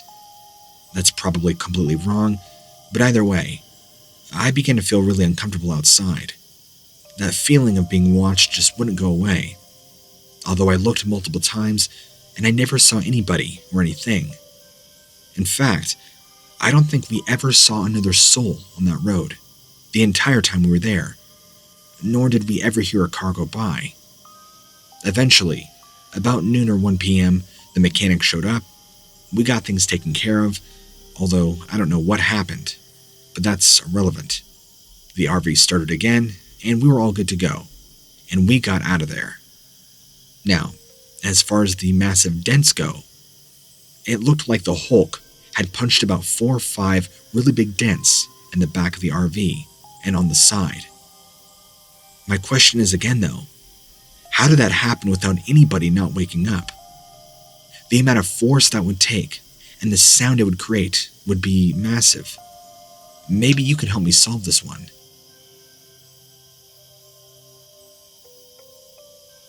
I have a pretty crazy story for you. This was when I was 12 years old, so back about 2005. I was with a good friend of mine, and we were both about 12, 13. This was also in the state of Mississippi. We had walked off the trail where we were at. This was a campground, but instead of following the hiking trails like our parents told us to do, we decided to be 12 and 13, and respectively walked quite a bit of ways away, and actually got lost. We walked for probably about 2 miles if I had to guess. We were both very athletic, and our families often camped together, hiking all the time, so a mile or 2 here and there was really nothing to us. Not like most kids nowadays, who are so glued into their damn phones, They can't even be bothered to walk 300 feet without being winded. We were pretty well versed in the outdoors too, since, again, our families and parents were nature buffs. But we were not experienced woodsmen, not by any stretch of the means. We were still just young boys. And what we found this day still really disturbs me. In fact, there's many nights I have nightmares about it, just because it's so gross. So I want to say at this point, we were probably only about a half mile off the trail, but we didn't realize that. We were walking in a direction that we thought was away from the trail, but really was more so paralleling the trail, closer to a 90-degree angle. And at some point or another, my friend and I came across this old outhouse. Not like a honey bucket. This was like an old wooden outhouse. You could tell it used to be here for something. There was even kind of an old etched dirt path all around it, leading off, but with all the overgrowth, it doesn't look like it had been in use in quite some time. Now, what I assume from finding this is that this outhouse used to be in use long, long, long ago. But at some point, as they developed the park more and made more changes, they probably, instead of tearing it down, just let it be, and kind of let nature take its course and overgrow the original path. That's what it looked like. It looked to be a pretty old outhouse. I mean, if I had to guess, maybe the 60s or 70s. It hadn't been used in quite some time. But as we saw it, and we started walking near it, we got a whiff of this awful smell. If you've ever smelt roadkill, you'll know what I'm talking about. It's just this putrid, rotting meat, hot garbage smell. And then we could hear the flies buzzing. So we assumed there was a dead animal nearby, or maybe somebody had taken a large crap in this outhouse. Maybe somebody else is using it, or they got lost. But being 12 and 13, we kind of dared each other to go check out the bathroom, just in case, because that's where the smell seemed to be coming from. After enough you go first and you go first, we both decided to slowly approach the outhouse. When I touched the door handle, the door just kind of slid open. There was no lock on it or anything. And as soon as the door slowly opened, we both screamed and ran. Sitting in the outhouse was a body. Not just a body, but just a torso. The legs, arms, and head had been completely severed from the body, and there were no clothes. It was a male. It was just lying there. Not so much covered in blood, but it seemed to be somewhat fresh. Probably within the last 48 hours, I would imagine. It's not like my friend and I sat there, observing all the murder details and looking at it, the way CSI or a coroner would. We opened the door, saw that it was clearly a real severed torso, and we ran. And we ran, and we ran some more. And eventually, we broke into camp. We were more thankful that we could find people than we were to realize we were not lost. We ran to the nearest ranger we could find, or whoever works at these parks. We told them exactly what had happened and what we saw. Within hours, police were involved and they had the entire area taped off. They were asking us questions, but very minimal, like the condition in which we found it in, what we were doing, those kinds of things. We never got any concrete answers and, we were just kids. I didn't expect us to. All I can assume is that somebody had probably murdered somebody and stuck their torso in this old outhouse, which would explain the smell.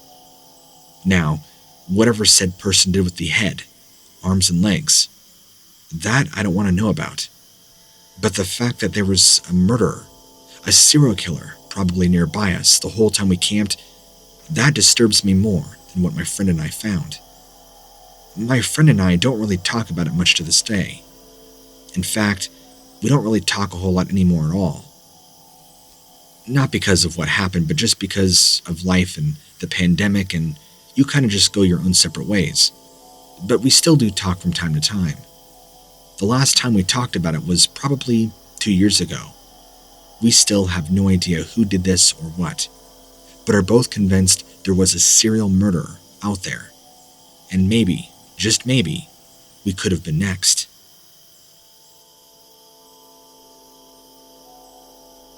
The most disturbing thing to have happened to me was probably when I was camping with my friend, out in the woods in his backyard. I guess you can call it his backyard. But at the very edge of him and his parents' yard was just miles and miles of forest. I guess it was more like undeveloped land, actually. I don't know any of the specifics, like how many acres it covered or how many miles it went back. We were both 14, 15 at the time. We were hanging out basically doing nothing. It was a Saturday afternoon, and we both decided to get creative and go maybe camp out in the woods, because why not? It was the summertime after all. I told him that sounded like a pretty fun idea. So, after making sure his parents knew what we were going to do, we grabbed backpacks, stuffed them full of food and water, and ventured off into the woods. We were not experienced at all, but that didn't matter. Our mission, our goal, was to have a blast. We didn't actually make it that far into his backyard, or the backwoods, I guess you can call it. Maybe probably 20 minutes, if I had to guess. It was probably closer to 15. But it was super creepy too. He kept making Blair Witch Project references the whole time. It didn't help set the mood at all. And I wish I didn't have to deal with that. Those movies never made me want to go camping ever. They seriously freaked me out. I guess we walked around now for about another hour before we finally found a clearing and began setting up camp. It was now beginning to get dark. The whole process of us deciding we wanted to go camping, telling his parents, getting our backpacks and all the food and water, and actually making it out to the spot was several hours, just to set that clear. We set up the single tent to make sure everything was easy and good to go. And I think after a while we just sat around, telling stories and laughing, just having a good time. Because we were surrounded by dark, I think Jason, my friend, and I fell asleep pretty quickly. Now, sometime in the middle of the night, we didn't have a phone or any way to keep track of time, so I'm assuming it was in the middle of the night. We heard, and we both awoke to this, what sounded like some large animal right around our tent. I know that we don't have bears around here, but whatever it was sounded exceptionally heavy. Now, I was scared. I refused to get up, but I had a feeling that whatever it was, it knew we were in the tent. We didn't have bears, and we could hear it sniffing around. It sounded like a muskox or something. Even if this was just our imagination, it was terrifying. Jason shot up, grabbed his flashlight, and hit it as loudly as he could against the floor, then turned on the light in the direction that we heard this thing. As soon as that happened, this massively loud rustling happened, and without warning, whatever this thing was began screaming this horrible howl, as if it had been splashed with holy water. It had to have only been about 5 feet outside of our tent, and then we hear it running off, tearing into the woods. You could hear it running and crashing through brush, screaming for quite some time. That was more than enough of a hint. We jumped out of our tent, with our shoes barely on, and left mostly everything, except for our flashlights, booking it back to his house. Safe to say, I never went camping again after that. Just that event alone made me too scared to go back in and find out what it was. Obviously, we're lucky it didn't follow us, but his parents never found out that we came back and crashed on his couch instead. I remember leaving the next day, and I think at some point, he had to go back by himself and fetch the tent and the supplies, since they were his dad's. I never heard from him if anything happened after that. Still creepy as heck, though.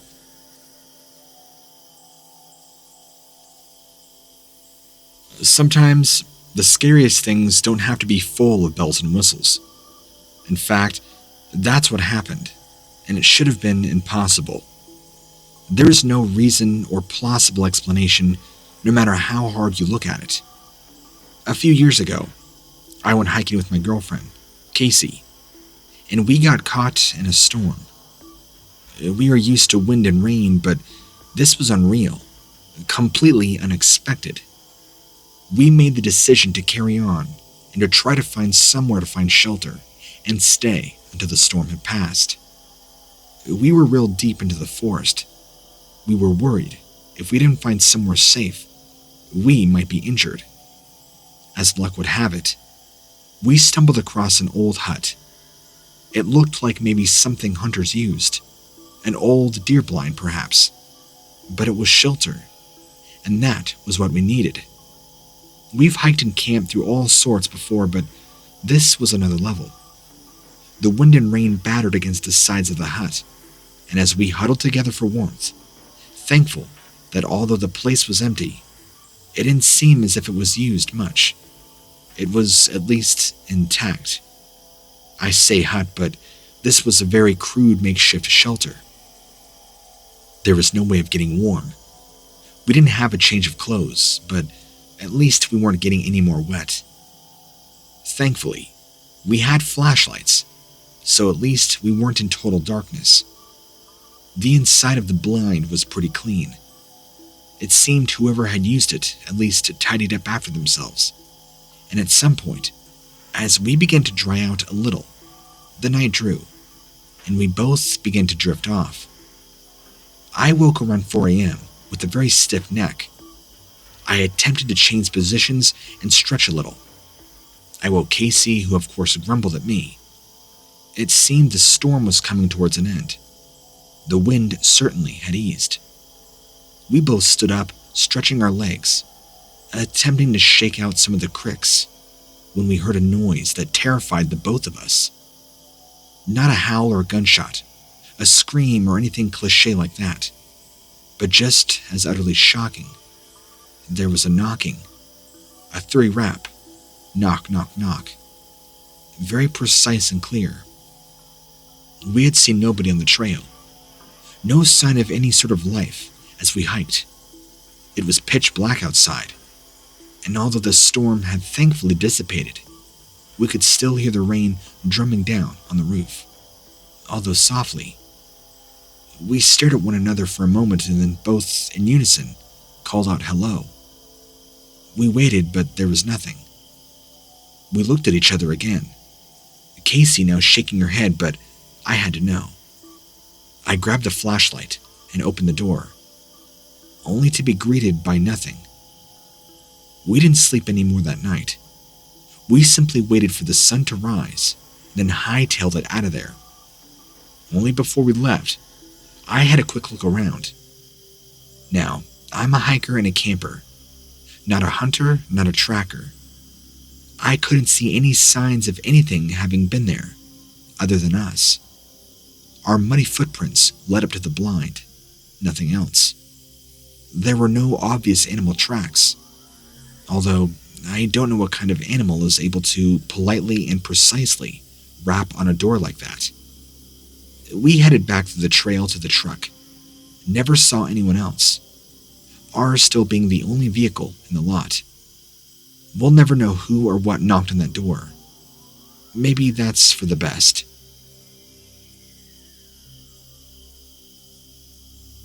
I remember this one time when I was going through one of those extreme endurance type phases, where I would go off for days and hikes on trails and often ending up deep in the middle of huge parks and forests, way off grid.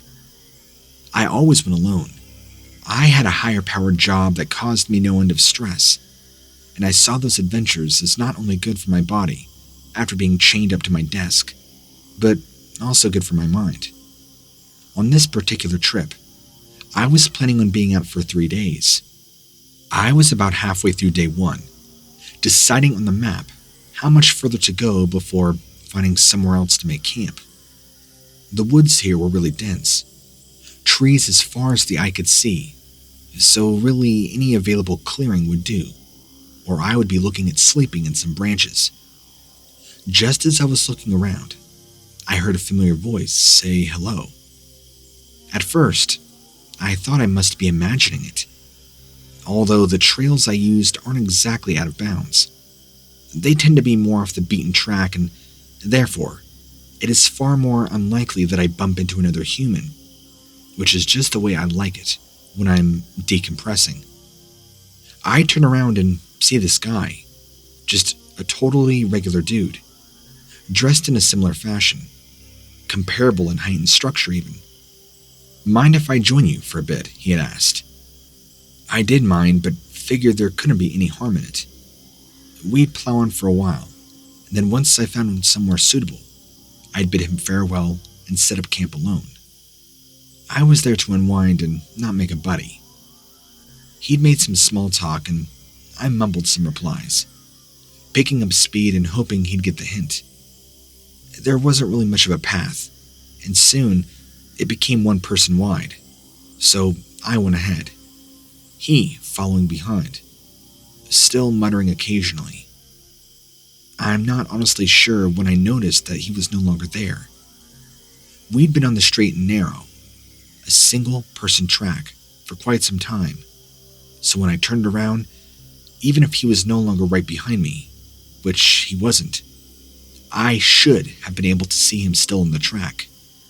Nothing. I called out, realizing I didn't even know his name, but shouting, "Hey, you okay?" No answer. Just silence. That's when I actually realized just how quiet it had gotten. There wasn't any wind, any animal chitter, nothing. I called out again. Nothing. I walked back a ways, looking down at the trail, seeing only my boot prints. Weird thing was, I ended up going back real far, sweeping from side to side, seeing if there was any trace of him whatsoever. Even when I got back onto the wider path, where we had walked more or less side by side, there were only my prints. I mean, he had literally disappeared without a trace. I know that hikers go missing on trails often, whether they got lost and die of starvation, injured and bleed out, or possibly attacked by a wild animal. Maybe sometimes they don't know they're dead. Yeah, it sounds crazy to me, but what else could that guy have been? Disappearing like that and leaving no footprints. Was this the ghost of a hiker?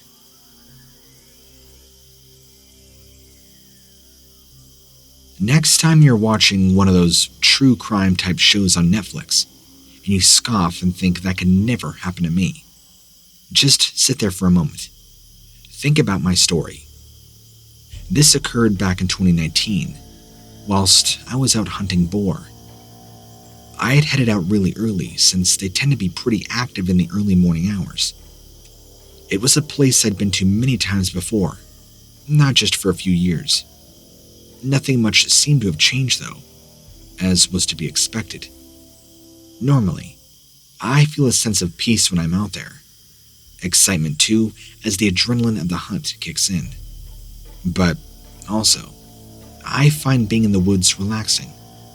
A sense of being one with nature, being top of the food chain.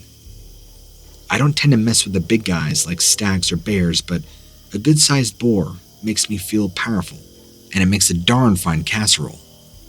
That day, however, I definitely felt on edge, like I wasn't fully alone. That someone was watching me. Now, that can obviously be explained by all the eyes on you from the creatures. Even if you're hiding from one you want to kill, there will be others watching. But I knew that feeling, and this wasn't like that. I even called out a couple of times, risking to give myself away to the pigs, but feeling that if somebody was dumb enough to just be taking their dog for a walk in this secluded area known for hunting, then I should at least warn them. I didn't want to be facing any charges or the police if I shot somebody. Turns out, I would end up be talking to the local sheriff anyway. You see, not long after, I had convinced myself I was just being a wuss, and there was nobody out here except me, my gun, and my future victims. Very serial killer, I know. But then I heard a scream. A very human, high-pitched female scream.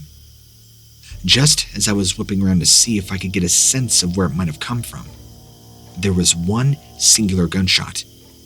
It sounded like it had come from a shotgun. Silence followed suit.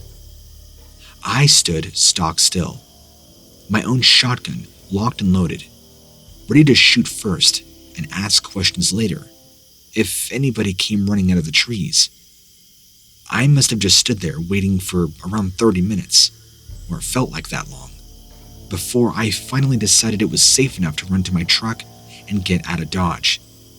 Now, I have heard a lot of animal noises and am aware of coyotes, bobcats, foxes. They can all sound like a lady being murdered, especially during mating season. But this is boar and deer and rabbit and woodchuck territory. Feeling I needed to do the right thing, I reported it to the sheriff, who I kind of expected to look at me as if I'd been on the beers or smoking something I probably shouldn't have. Instead, he went kind of pale, asked me to show him exactly where I'd been on a map, and was on the phone before I'd even left his office. Turns out there had actually been an active serial killer in the area, kidnapping, murdering, raping, torturing, and other heinous things to young women. They'd been on the verge of warning people and enforcing a nighttime curfew, but hadn't quite gotten there. They found the woman I'd heard scream that afternoon, and by evening, the town was on lockdown.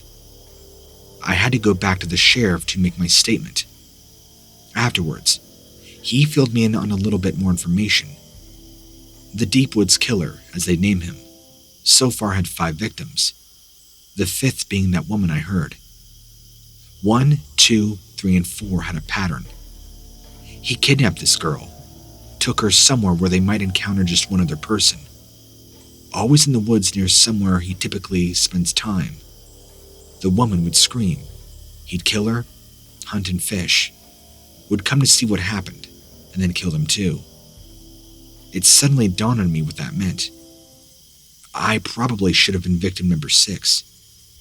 I was meant to run towards the noise, wanting to help this damsel in distress, but instead I froze in my cowardice.